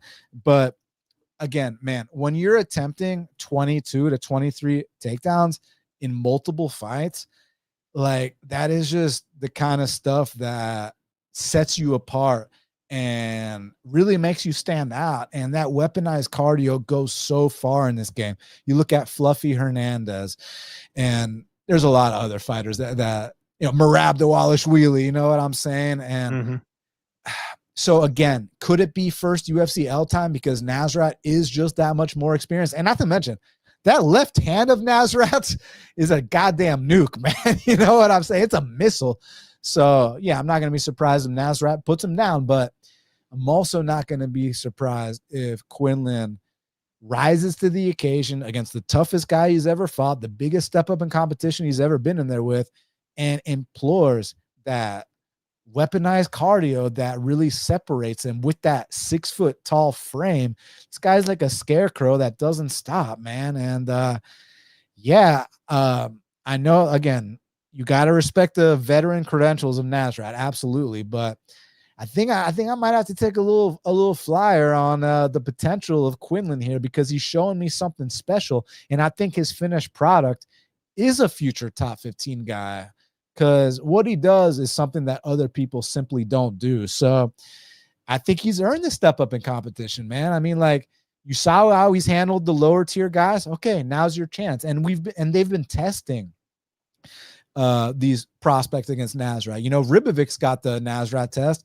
He wanted to go blow for Nasrat. It was a close-ass fight. I thought towards the end of that fight that Ribovic started to take over, but maybe got off to a bit of a slow start. But you know who's not going to get off to a slow start? Quillan Salkilld. So, of course, it might be a levels fight. Of course, it might be too much too soon. But actually, I think I might take a dog shot on Quillan, and I wouldn't be surprised if these odds flipped and he actually closed a favorite here. So, again, that's my opinion. Trust your balls, man. And this is in the Middle East at the end of the day. And the flight from Australia to Abu Dhabi is a 14 to 17-hour flight, and it's a 7-hour time difference. So maybe Quillan's going to be dealing with jet lag here, you know. But I think he's got something special here. So I'm gonna lean a little bit towards the greener guy against the seasoned vet, which I rarely do. Yeah, man. That's fair. That's totally fair. And that's something that I have been notoriously bad at, is when I go, okay, I believe that this kid is the goods because they beat that low level, right? And then they get that step up. I seem to be on the wrong side of that equation every single time. If I back the vet, they get smoked. And then if I'm like, I believe in this kid, the vet comes out there and shows them what's what. So you probably are right to be against me in that kind of a matchup here right now, man. No balls to trust here again. Like I said, I'm not sold on Quillan, but I have seen flashes that have kind of let me know that you might be right. Like, this kid might be the goods. And so I'm going to use this one to take some notes. I'm going to sit back and I'm going to enjoy this fight. We'll learn some lessons and we'll come back to it a little bit later on, maybe. All right, everybody. Next up, we've got Aleksandar Rakić, and he takes on Azamat Murzakanov. And I have minced no words, Dan, about Aleksandar Rakić. I get hate every single time I talk about an Aleksandar Rakić fight. And it's because he's mid, Dan. He's mid. I've always said since the beginning that he is mid in a weak 205-pound division. The reason this guy is ranked in the top 10 is not because he is a spectacular talent, but because this is a soft weight class in the UFC. Yes, he can beat the Anthony Smiths of the world. Yes, back in the day, he can knock out the Jimmy Manawas. Yes, he can out-wrestle Justin Ledet. But he's going to split decision losses against Volkan Oezdemir, which for me, man, I know Volkan had a title opportunity at one point in time in his career. But again, very similar to me with him, that I feel like that came from because the weight class being very, very weak, not because Volkan was spectacular. The no time moniker for Volkan Oezdemir is one of the weakest nicknames in MMA because the man only knocks out the chinniest fighters in the weight class, nobody else. He's a point fighter beyond that. And then in the last 3 fights, we've really seen Rakić be who Rakić is. I know in the Jan Blachowicz fight, people will point to the leg injury, but guys, Jan was boxing this man up. Like he was rocked hurt early in that fight. That was not some freak accident that robbed, him of a victory. Like Jan was winning that fight. As someone that bet Rakić there, we lost fair and square. Yeah, I mean, unfortunate ending. You never want to see that happen to a fighter or an athlete, but the right guy won, And then Yuri smokes him, which no surprise, right?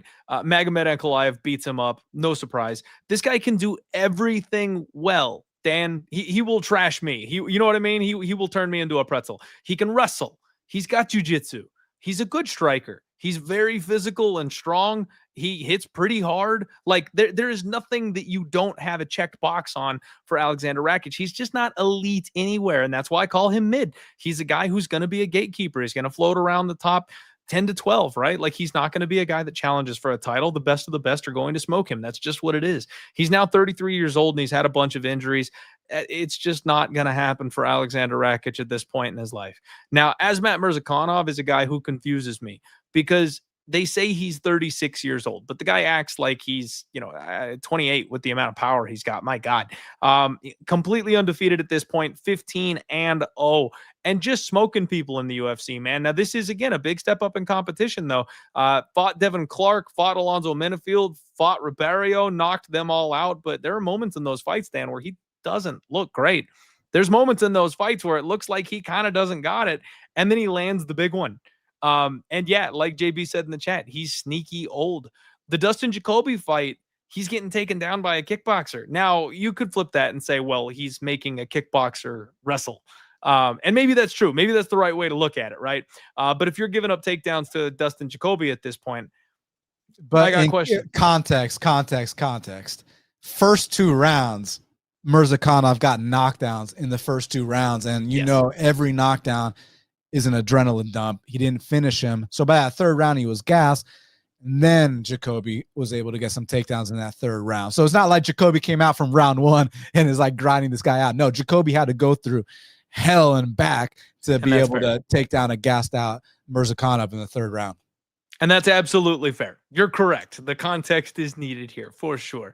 But all of this just kind of puts it to where I have some questions about Murzakanov. Like I said before, he's kind of one of my least favorite types of fighters, where he really does struggle in some of these situations, and he's older, and I worry a little bit about the cardio if he doesn't get the finish, and he's taken on a guy who's very well-rounded and can wrestle. So do we want to be laying a price tag on 35-year-old knockout artist Azamat Murzakanov? I'm not so sure I want to be there, Dan. I'm not so sure I want to be there. And actually, I do apologize. I misquoted here. I'm mixing up my fights. I was thinking of Ikram. This fight is very close to a pick'em. So pick your poison, pick your side. I don't trust either of these guys, and I've notoriously been fading Aleksandar Rakić.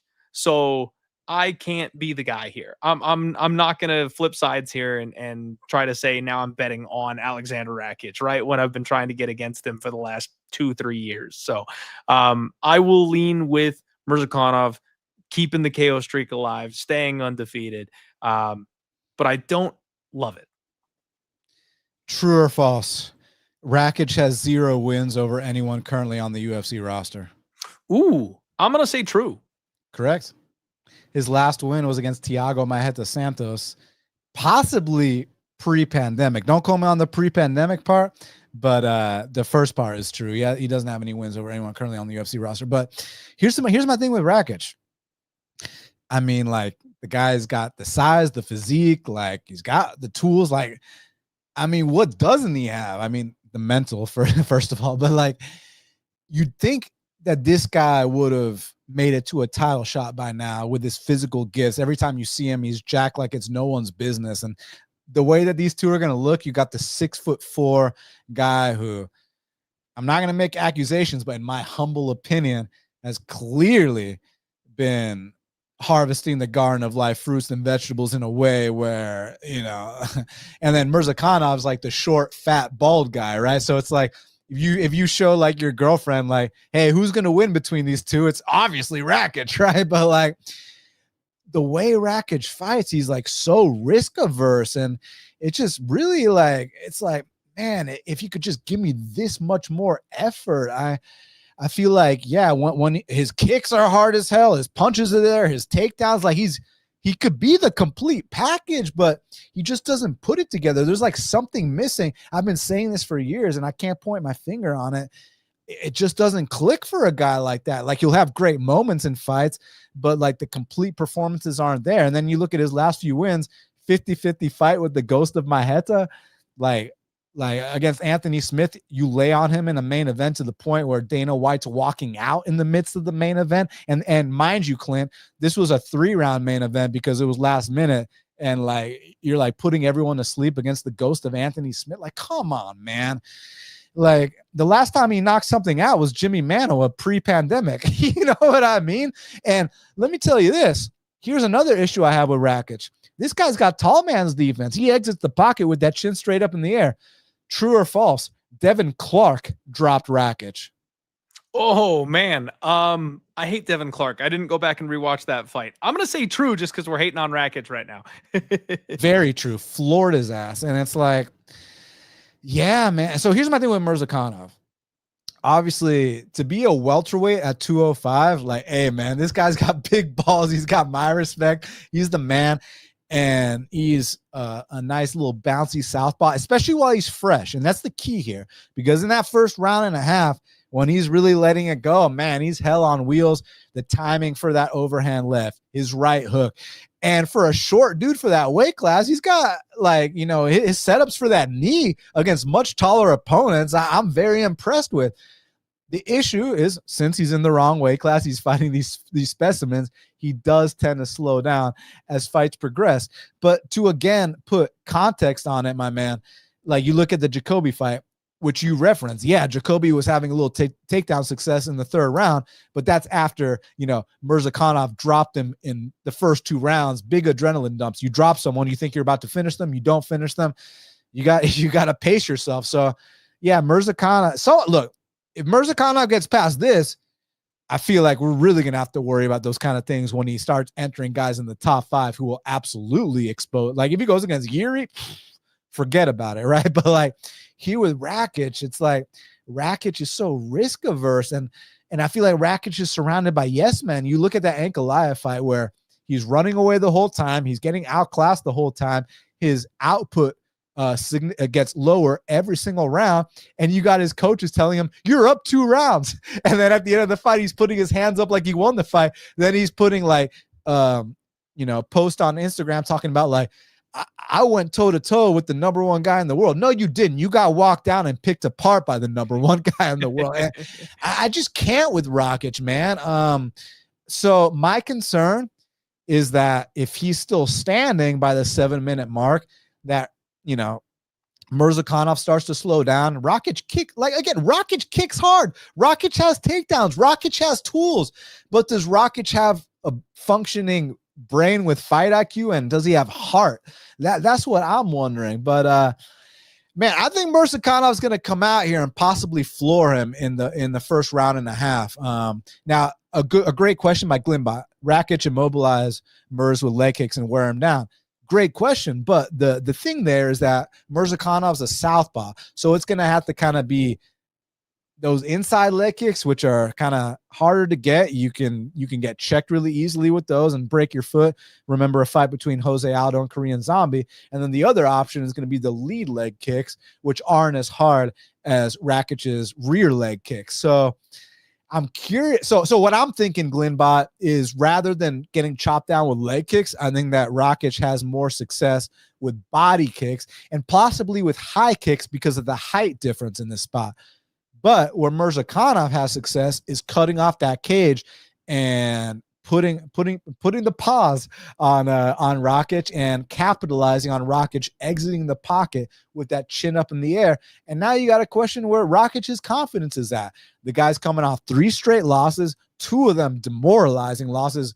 The Yuri fight, he straight up broke. The Ankalaev fight, he ran away the entire time. Now the guy's switching teams. He's searching for answers. Like, I never like it when they switch teams, when they're not loyal to the people that brought them to the dance and this and that. Like, you think your new coach is the answer to everything? We'll see what happens, because no one's exempt from that first L. And at the end of the day, Murzakanov is in the wrong weight class, and he does gas at a certain point in fights. But man, he's accurate. His timing is ridiculous. He hits super hard. And I think he's got a vulnerable opponent here. So, yeah, it would not surprise me to see it go either way. But before the fact, pure pick, I like the momentum of Murzakanov. And I've always been questioning if I'm not questioning Rakic's physique, his physical attributes, his techniques, anything like that. Like, the guy is a fucking specimen. I'm questioning what's up here, and I'm questioning what's right here. And for those listening on Spotify, I pointed to the brain and the heart. You know what I mean? That's what I'm questioning. So I'm going to go Murzakanov to win this fight. Okay. Yeah, man. You and I agree on that. You and I agree on the assessment of Rakić. We will see if being too small comes to call, because eventually that does happen for some of these guys that are fighting a weight class up from maybe where they naturally should be. Next up, we got the big boys. Aleksandar Volkov, my favorite Russian, taking on Jailton Almeida. And can we just start, Dan? Can we just start how messed up it is they put these boys on the same card as the main event? Like, Aleksandar Volkov's last fight was a robbery split decision loss to Ciryl Gane. Dana White comes over to him and goes, buddy, we know. I'm so sorry. We got you. And what do? They book Ciryl Gane versus Tom Aspinall for the belt. And just to dig the knife in a little deeper, they put Volkov on the undercard of that fight. He's on the card, my man. He's literally on the card where he deserves a title opportunity. It's messed up. This should be Volkov's main event. And now I know Ciryl Gane still somehow, even after getting, out wrestled by Ngannou and choked out by John Jones, still somehow they seem to think he does better numbers than Volkov out there. And that's probably the reason he got the opportunity. But you can't give a guy coming off. You can't give a guy coming off a loss a title shot. So, and honestly, man, I think they're doing right by him, because if he beats Jailton, then he does get the title shot. Yeah. It's only a loss on paper, though, and that's the thing that frustrates me. I get it. You can't get the title shot off a loss. I get it. But, we all know. Anyway, my favorite Russian is a big man, Dan, and he fully went toe-to-toe with the boogeyman of this weight class and showed everybody that Sergey Pavlovich is just not that scary. Jabbed his face off, used that length and that reach, bopped him up. It was gorgeous watching him pull that off. He looked incredible his last couple of fights. He's taken out everybody in this weight class, frankly, except for the champion, right? His 2 losses are both to Ciryl Gane, and then he's got a loss to Aspinall, and you got to go all the way back to 2020 where Curtis Blaydes set records, taking him down to avoid fighting him for him to get that loss. Volkov's been looking really good the last couple of years, and he's very, very well-rounded. Jailton Almeida is a 205er who got a little tired of his weight cut and moved up to heavyweight, and that served him really well, man. He is the premier grappler of the heavyweight division, and seems like he doesn't have any problem moving these big boys around up there either. It's not like he's got a gas tank problem or anything like that. He was able to absolutely blanket the Black Beast. That was maybe the one time where he did have a bit of a gas problem, but, it's Derek Lewis. We'll forgive him for needing to take a couple of breaths between takedowns on that one, set up shop on top of him, and did what he had to do to get the win. But his submissions are off the charts, and I think really that's kind of what makes this fight intriguing. Is the most recent real legitimate loss we saw from Volkov is when Tom Aspinall in round 1 took him down and submitted him with a move that doesn't work very often in MMA, that straight armbar, right? That's a move that a lot of people aren't able to hit, because if you know how to defend it, you can kind of roll out of it. Volkov got tapped. So Jailton Almeida, being the submission threat that he is, this is the opportunity for him to stake his claim, become the number one contender. And we've seen the obvious weakness from Volkov being that grappling and that submission game. It sets up a very intriguing fight. But man, one of my absolute favorite bets of all time was when I got Curtis Blades at dog odds against Jailton Almeida. Nice. Give me the wrestler with big, heavy hands, the real heavyweight, against the pretending heavyweight, the 205er who's up a weight class, who's never been tested, who hasn't fought anybody who can shuck a takedown his entire career. And what happened? Blades knocked his ass out. And it was a weird one too, Dan. It was a weird one because it was like a glancing shot too. Like he clipped and hurt Jailton almost immediately the first time he touched him. And I know this is heavyweight. These are big boys. Like anybody can hurt anybody with their hands, right? So that's not anything crazy. But I feel like this is another size situation where Almeida may simply be too small for the upper echelon of 265. You give him anybody number 8 and below, and his grappling skill set and his abilities, I think, will carry him. But you give him that top 5, and these are the boys who know how to wrestle. These are the boys who have got that submission defense. These are the boys that hit so hard that it all comes down to who's quickest and who lands first. I don't know that Jailton can survive against that tier of heavyweight. So I'm leaning dog or pass, man. I think Volkov is going to come in here angry and hungry, looking for his opportunity here. I think he'll know he'll know the game plan. Obviously, Jailton's not hiding the game plan. We all know what it is. I think he'll be able to get to Jailton before Jailton gets to him. That's my Link Memorial dog of the week, man. Volkov been cashing tickets for people left, right, and center. Plus 200, too much. Give me the legitimate heavyweight. Give me the old dog. Give me the guy who wants to establish himself as the rightful number one contender. Get that rematch with whoever wins that main event. And hopefully Volkov gets his shot at gold one more time. Sorry, Clint. Listen, I hope you're right, brother, because, I'm rooting for you. But, man, I'm on the opposite side here. Now, listen, everyone in the chat, I think y'all need to rewatch the Gane and Volkov fight. Not to decide who you thought won or this or that, because I watched it last night and I still don't know who I thought won that fight. Live, I thought Volkov won, but when I rewatched it last night, I was like, shit, I don't know who won this fight. But here's what I do know. Gane was getting like easy takedowns on Volkov. If French strikers are taking down Aleksandar Volkov multiple times, and let me tell you this, Clint. So Gane had top control on Volkov. And guess what Gane does? The same shit that cost him the Ngannou fight, he did against Volkov. You're on top of the guy. Hey, stay on top. Guess what he does? Drops back for a leg lock. It's like, what are you doing, Gane? But that being said, seeing Gane get those easy takedowns on Volkov just makes it hard for me to imagine that Jailton is not going to be able to get takedowns, and Jailton's not a dumbass who's going to roll back for leg locks. He's going to, get the full amount. If Volkov tries to, spin out of it, Jailton's going to take his back. Let's talk about the Spivak fight, which is really important here. So, man, Jailton had to overcome adversity, and I think the big question was, is Jailton a front runner or what? Because, the Blades fight was what it was, that first UFCL. Dude, Jailton overcame adversity. And not only that, when he was on bottom, some of the sweeps he was hitting, his awareness on the ground, not just on top, but on bottom too. I was like, dude, this guy is serious. I'm always reminded how serious his grappling is. And to take it a step further, because what we always criticize with Jailton, right, Clint? His striking. Dude, that right hand he hit Spivak with, I mean, he straight out went out there and knocked the man out, like he hurt him on the feet.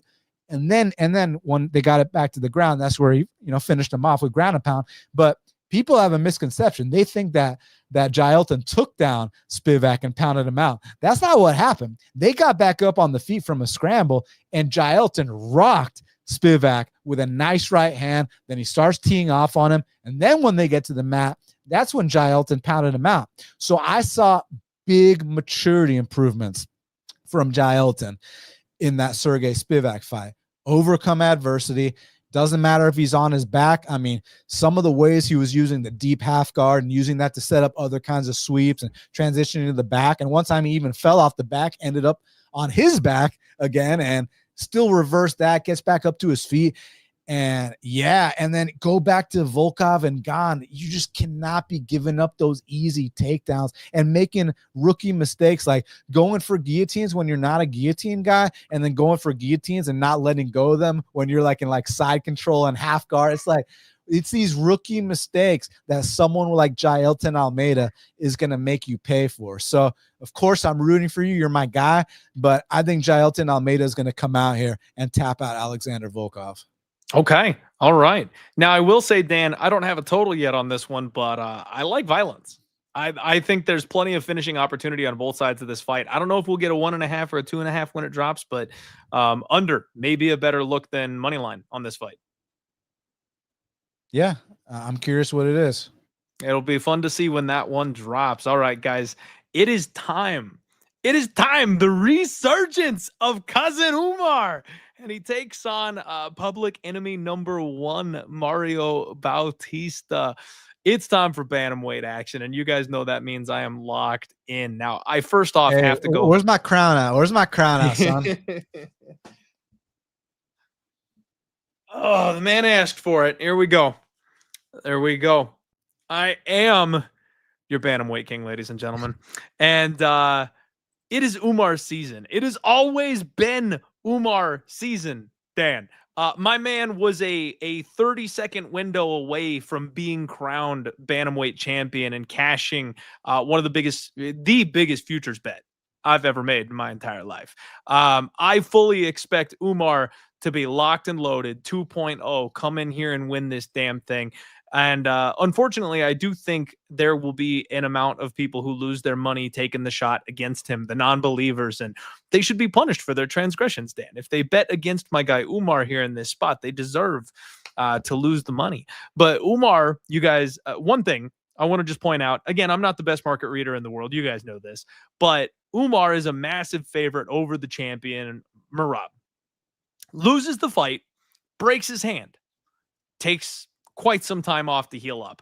And Mario Bautista has done nothing but win, right? Ricky Simon, Jose Aldo, Patchy Mix, and the bookies drop a -500 on us here with Cousin Umar.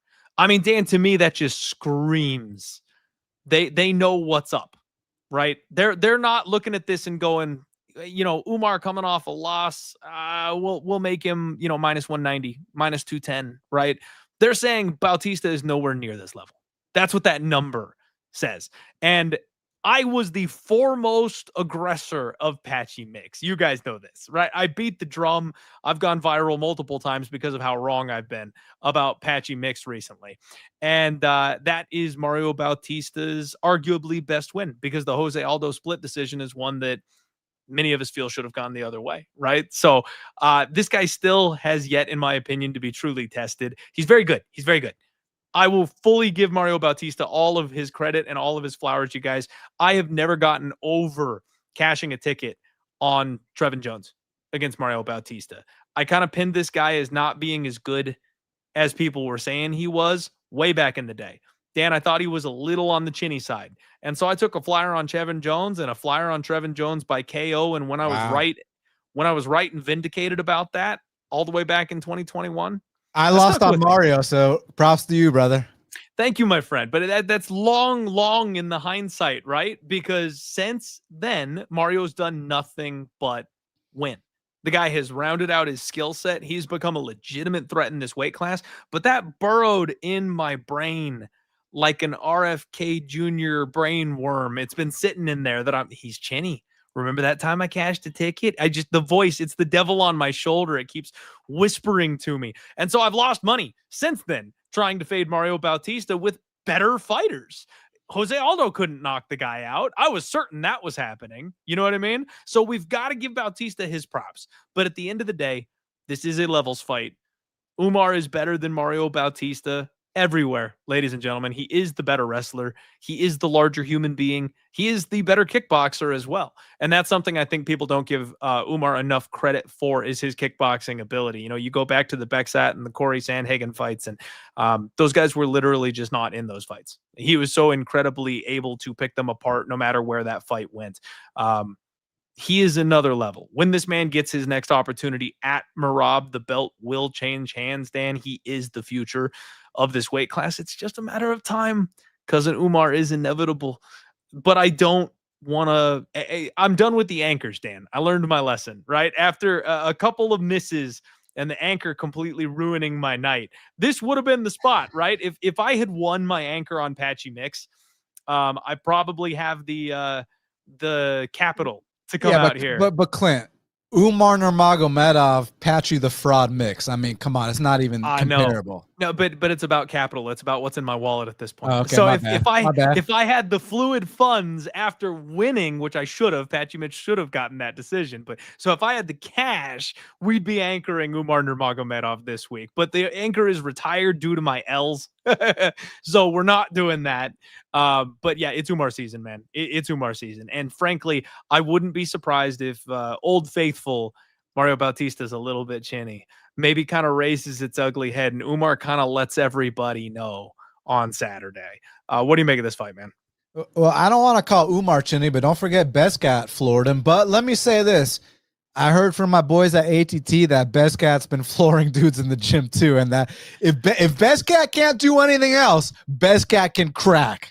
I will tell you, Dan, that was always my biggest thing. When Bescat first made it to the UFC, that's the reason we cashed the ticket against Brad Katona. He caught Umar once in the first round, but he never had another shot at it. And we saw in his next fight what that same punch did to a guy like Brad. Again, levels. He could have ended Umar that night if he had landed just a little cleaner. It was close, but I think that speaks more to what Umar is capable of. Bescat's going to knock out a lot of people, Dan. I think as you watch this guy go and evolve, he's one of my dark horses that I've got circled. Bescat's going to knock out a lot of people. He almost got Umar. That speaks to Umar, I feel.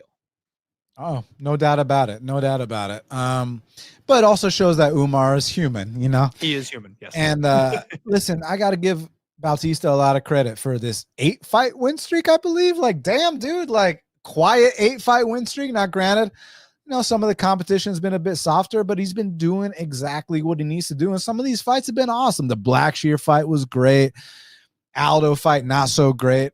Exposed Patchy Mix. So he's been doing his thing, but not only is he up against it stylistically, he's up against it politically. I mean, like, you're in Abu Dhabi fighting. Like, no guy named Nurmagomedov is losing a judge's decision in Abu Dhabi. So let's just leave it at that. Yeah, that's fair enough, man. If a similar fight happens to the Jose Aldo one, the decision will bounce the other way this weekend. That's for certain. All right, guys, it is time for your co-main event of the evening. Virna Jandiroba takes on Mackenzie Dern in a rematch for the vacant women's title. Oh, my Lord. So, Dan, this fight is crazy intriguing to me. You guys know I'm a women's MMA connoisseur. Not everybody's a huge fan. I am. Virna's my girl.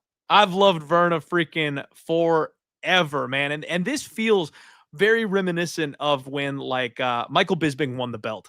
Dan, that was my daughter's first experience with her degenerate father. I was there. Oh man, I'll bet that was a wild night to be live for. My daughter was asleep, Dan. Out cold, right? And we're talking, I had what's the little bump thing that you wear around your waist so that you can hold a baby? I don't remember the name for it. Fanny pack?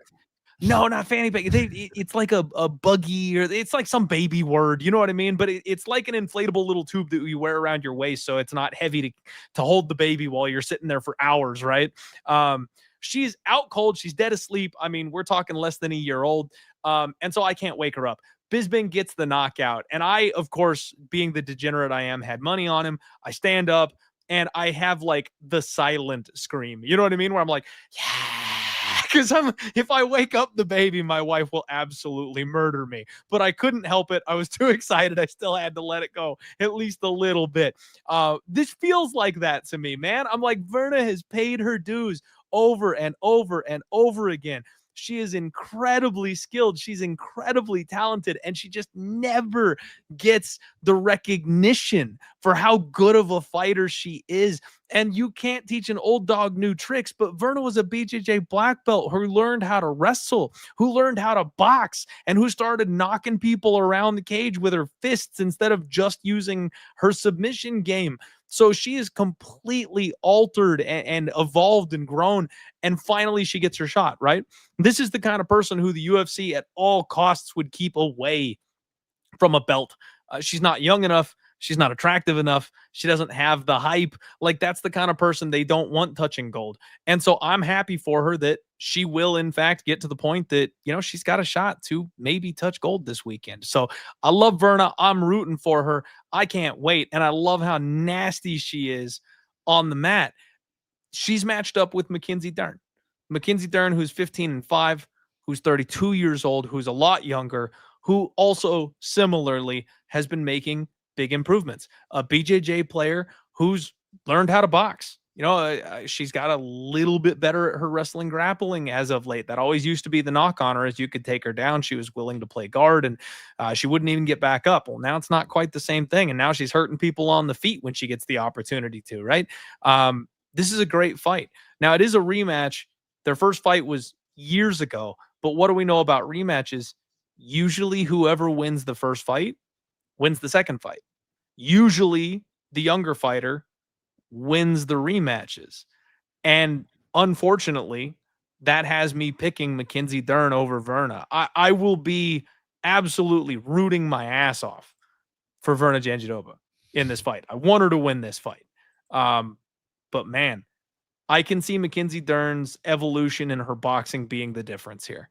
If she can shuck a takedown or two, jab, stick, and move, I think she can just kind of outpoint Virna Jandiroba over 15 minutes. And unless Virna cracks her with a big one, I don't know how she really tilts the tide of this fight. We have seen Mackenzie Dern rocked and clubbed and dropped before. In fact, Jessica Andrade knocked her out, and the ref had to step in and save her. So it's not like she is the most durable person in the entire world. But I kind of have to pick Mackenzie, and it pains me a little bit to do so. Why does it pain you to do so? It'd be great for the UFC for her to be champ. Just, you know, the heart thing, man. I started this whole I know you're supposed to take your heart out of it when we're gambling, but at the end of the day, I started this game as a fan. I'm still a fan, you know, and when someone gets in there and I'm like, I really like this person, I want to see Virna get her shot at gold. I want Virna to get gold wrapped around her waist and be a champion for once. You know, this is her only shot. So much dues, man. She's paid incredible dues. She's paid double dues, and they refuse to give her the chance. The only reason she's even getting the opportunity is because the champion vacated, man. You know, like that's the whole reason we're here this week. So it sucks. I'm pissed off about it. But yeah, man, I think Mackenzie Dern's going to end up finding a way to win this one. I mean, she's definitely crushed the grapes. The question is, will she drink the wine? I mean, she's on the win streak. She's beat the opponents necessary. She beat Yan Xiaonan, which in my opinion is a huge win. My issue historically with Virna, well, firstly, let me say what I love about Virna, probably what everyone else loves about her. That jiu-jitsu game is absolutely disgusting. I mean, I remember cashing against Felice Herrig back in the day. Easy first-round submission. Ooh. It's been a while. Was it a knee bar? Or I don't remember. It's been a long-ass time. But like, talk about a mismatch. I remember cashing that and like laughing to the bank on that. But when you look at their fight, it's like, are you going to implement that grappling game against Dern? Probably not. I mean, this ain't pure jiu-jitsu. This ain't BM Mesquita or whatever, you know what I'm saying, who actually tapped out Mackenzie Dern in pure jiu-jitsu. We don't got the gi on.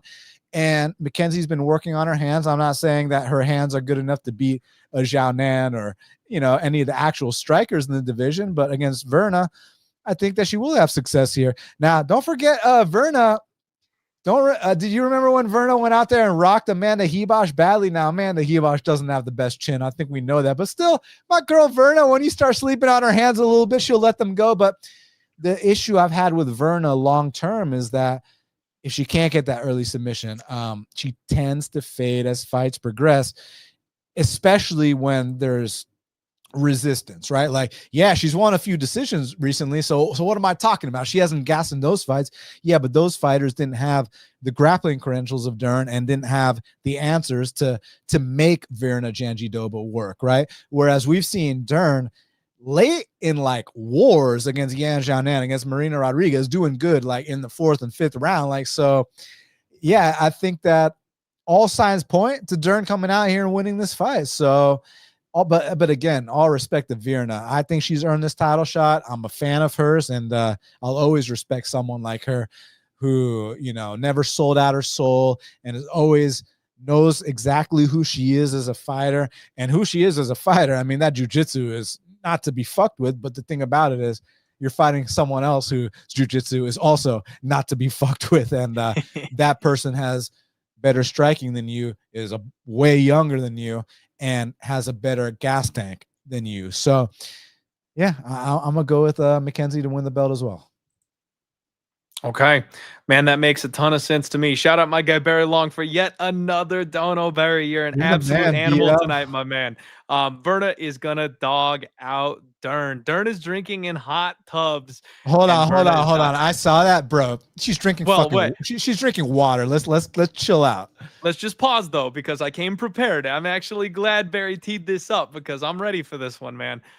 She is in fact drinking poolside, but it seems like she's probably just drinking water. I doubt that's straight vodka, my man. She's clearly drinking water. But hey, as indicated, you can see there's a reason the UFC wants her to probably win. And I know my guy Liam Picks Fights is the expert on socials and status and all that kind of stuff. She's got 1.5 million followers, Dan. 1.5 million.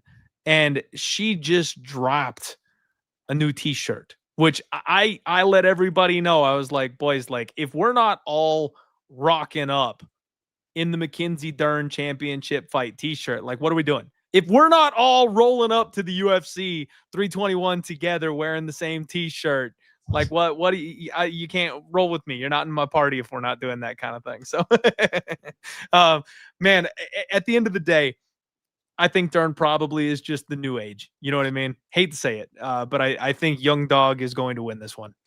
Yeah, I just think she does better as the fight progresses. You know what I'm saying? I think that she's built for 5 rounds, whereas Virna gasses badly, especially when someone can make her work, which I truly believe that Mackenzie Dern will.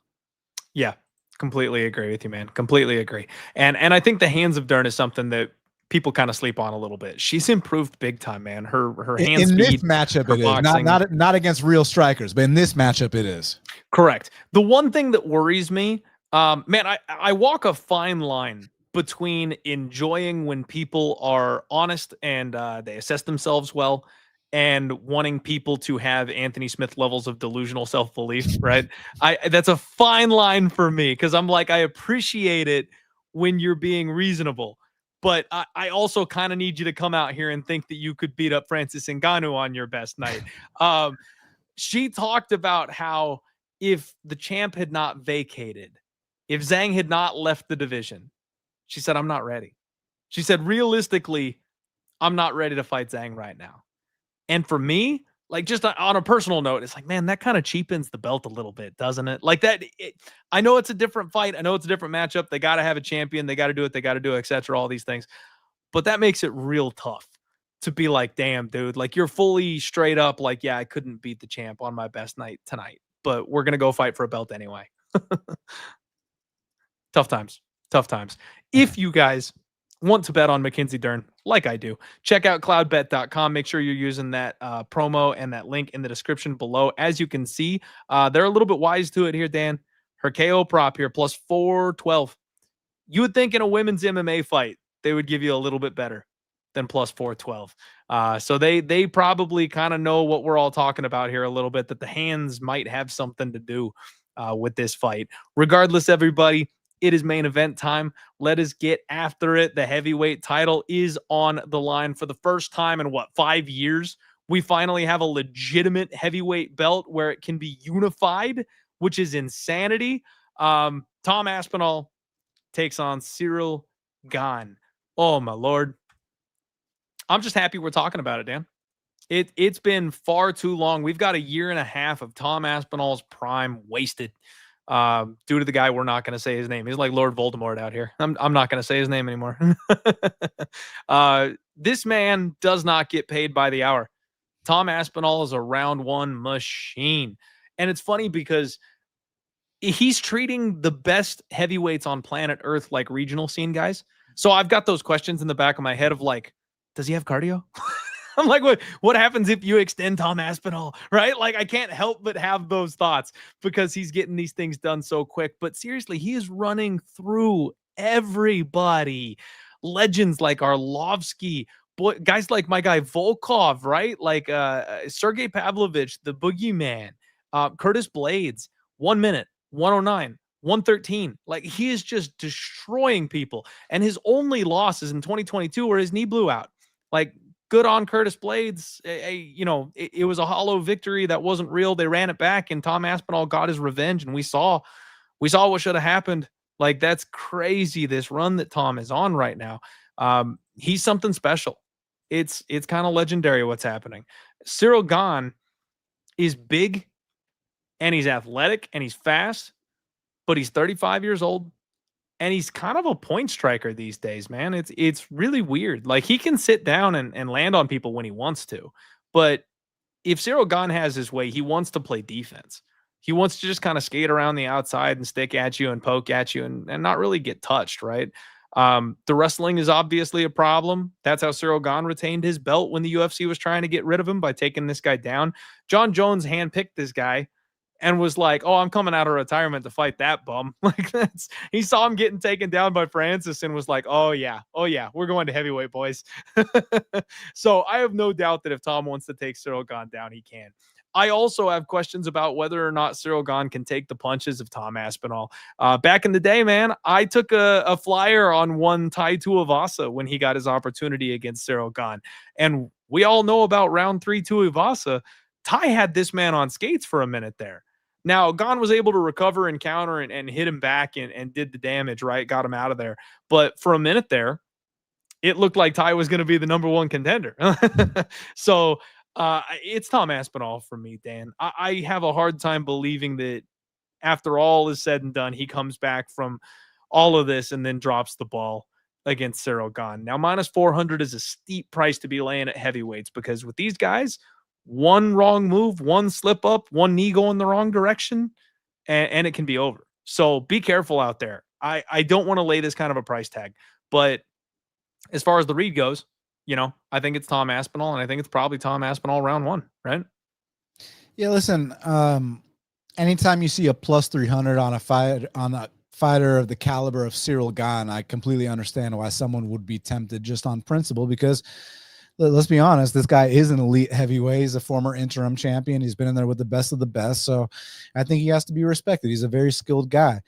But with Tom Aspinall, I also agree that we're dealing with something special. I've noticed it since day one. I remember betting him at like minus 250 or something against Jay Collier in his debut. And there was, dude, I bet him at like plus 115 against Volkov. People, I don't know if you remember, people were making big cases for Volkov in that fight. I took plus 115 odds on Aspinall there. So I was one of them. And I think against Sergey, was it minus 120 or plus 120? Either way, I got a ridiculous, stupid price against Sergey on Tom. So I'm a big believer, he's got that. He moves like a much lower weight class guy, fast hands, explosive takedowns, submissions. He's the complete package. It's just, obviously, we want to know what it looks like when he gets extended, but we can't just draw conclusions that he's going to gas when we have no proof of that. It's not his fault that the best guys in the world can't last past around with him. Like, hey, that's just credit to you being I would say the beast that you are, but no, being the UFC, being the baddest man on the planet. There you go. Is what the UFC heavyweight champion is. Let's be frank here. And then you look at that fight with Ciryl and Volkov, which I watched last night again, coming out being like, shit, I don't know who won that fight. And it's like, when you go 50-50 with Volkov, not saying that's a bad look at all for a top 5 guy, 50-50 with Volkov is very impressive. But when you're talking championship caliber, 50-50 with Volkov is not that impressive. I mean, you can tell me broken toe this, broken toe that. fighters have injuries in fights all the time, and I'm sure Tom has had many that we don't even know about. So, and also, it's not like that was the only time I've seen Ciryl Gane get taken down. He got taken down easily against Jones and quit, and got taken down easily against Francis Ngannou. But let me say this. Gane's leg lock game, which he loves, you know that Tom Aspinall got caught with a leg lock on his regional scene. So, like, anything can happen. This is still MMA, right? Like we saw last week, the things you don't think are going to happen sometimes happen. So nothing's going to surprise me. But I just think that Tom Aspinall is faster than Gane. Gane got dropped by Tuivasa. So, yeah, he came back and won the fight. But that tells me if he can drop you, Aspinall can drop you. If Volkov can take you down, Aspinall can take you down. And the thing about it is, like, some of those takedowns that Volkov was hitting on him, nowhere near as explosive or fast twitch as what Aspinall's bringing to the table. Of course, I'd like to see the fight get extended, but I'm not under the assumption that just because it gets extended that this man's going to slow down. I mean, let's keep it a buck. The time that Gane went 5 rounds, he was the one that slowed down. He was the one that was making the big mistakes late into the fight. So while I have immense respect for Gane, his kicking game, switches stances, his elbows, that elbow he hit on Junior Cigano was absolutely disgusting. I mean, the guy is so skilled. We're talking about a legitimate top 5 guy, but we're talking about a legitimate heavyweight champion in Tom Aspinall. And I think he's got a point to prove here, man. I think that he's been fucked over tremendously over the last year. I think he's going to come out here with a fire under his ass. I'm not talking about a Chito Vera one where you think he is, and then he does the same bullshit he's always done. I think Tom Aspinall is also going to do the same non-bullshit he's always done, which is go out there and handle business early, man, and prove why he's the undisputed champ. I'm just praying he makes it more impressive than John Jones did, because I don't want to fucking hear John Jones bullshit. You ducked the guy, you vacated the belt, and if for some reason this goes longer than the fight that you had with Gane, or if it's not as impressive, I don't want to hear any bullshit by Jones. Jones should be in the doghouse right now as far as I'm concerned, man, because he let a lot of people down. And then, first he accepts what was it, 30 million? I don't know what the figure was, but he set some crazy number. Let's call it 30 million. First, he accepts the 30 million. Then, because I think he was trying to get the UFC to bluff. I think that he didn't think they'd offer him that. And they called his bluff. And they were like, sure. Yeah, we'll give you the 30 mil. Actually, I'm good. Now, all of a sudden, he's trying to be like, no, I wanted to get. It's like, dude, go fuck yourself. And then it's like, now he wants to fight on the White House card. I love how Dana's like, I want guys I can trust. I want guys that are reliable. But all that being said, that's irrelevant. What's relevant here is that I think that Aspinall's faster, more confident, more well-rounded, and simply put, I think he's going to come out here, defend his belt, and solidify himself as the baddest man on the planet once again. Absolutely. And it's a fair question, Justin. What if Gane wins? Unfortunately, mute and block John Jones if Gane wins. The worst timeline in all history, right? If we end up somehow in the timeline where Gane wins, it'll be the worst ever, because John will immediately unretire and come back for UFC gold, and that'll be booked on the White House fight, and he'll get another first round sub with Gane trying to avenge the loss, and it won't go well. It's going to be awful if that happens. So we all need to be in Tom Aspinall's camp right now. All right, guys, that is UFC 321. Shout out to my guy Dan. We had so much fun. We went a little long tonight as per usual. I hope you guys enjoyed the show. Dan, my friend, thank you so much for the time. Thank you so much for the knowledge. It's always so fun talking fights with you. If you've got anything you'd like to shout out, the floor is yours. Sponsors, channels, shows coming up, whatever you got, man. Well, I want to shout out you, and I want to shout out all your listeners. Most importantly, thank you all so much. Really appreciate it. Make sure you'll hit that like button and the subscribe button, and make sure you'll leave Clint a comment as well. Now, guys, on my channel, Half the Battle on YouTube, I'm trying to get to 10K subscribers. I'm about 200 subscribers away from that. Once I get to 10K subscribers on Half the Battle, I'm giving out some free signed Malcolm Wellmaker merch. So all I need y'all to do is type in Half the Battle on YouTube, hit the subscribe button, and the sooner you do that, the sooner we're going to give out that free signed Malcolm Wellmaker merch. So hook me up and I'll hook y'all up. And Clint, thanks again for having me, and big shout out to the fans. Absolutely. And you guys go help this man get to 10K. If anybody deserves it, he does. One of the most legit people in the game and one of the kindest, most respectful people as well. If you don't know Dan, you should. And shout out, my guy Nathan says, on to Stat Diggers. Indeed. Go support Brady and Wheezy. Love those boys as well. Thank you all so much for being here. Of course, we will have the Undefeated Post Weigh-In show on Friday. But before that, we have the Total Takedown and Clint's Hot Props. Please make sure you're hitting the link in the description below. You guys get signed up for CloudBet.com. That is the best way you can support me right now. Go over there, get deposited, and use that tool. If you guys are going to degen out, make sure you're doing it on CloudBet.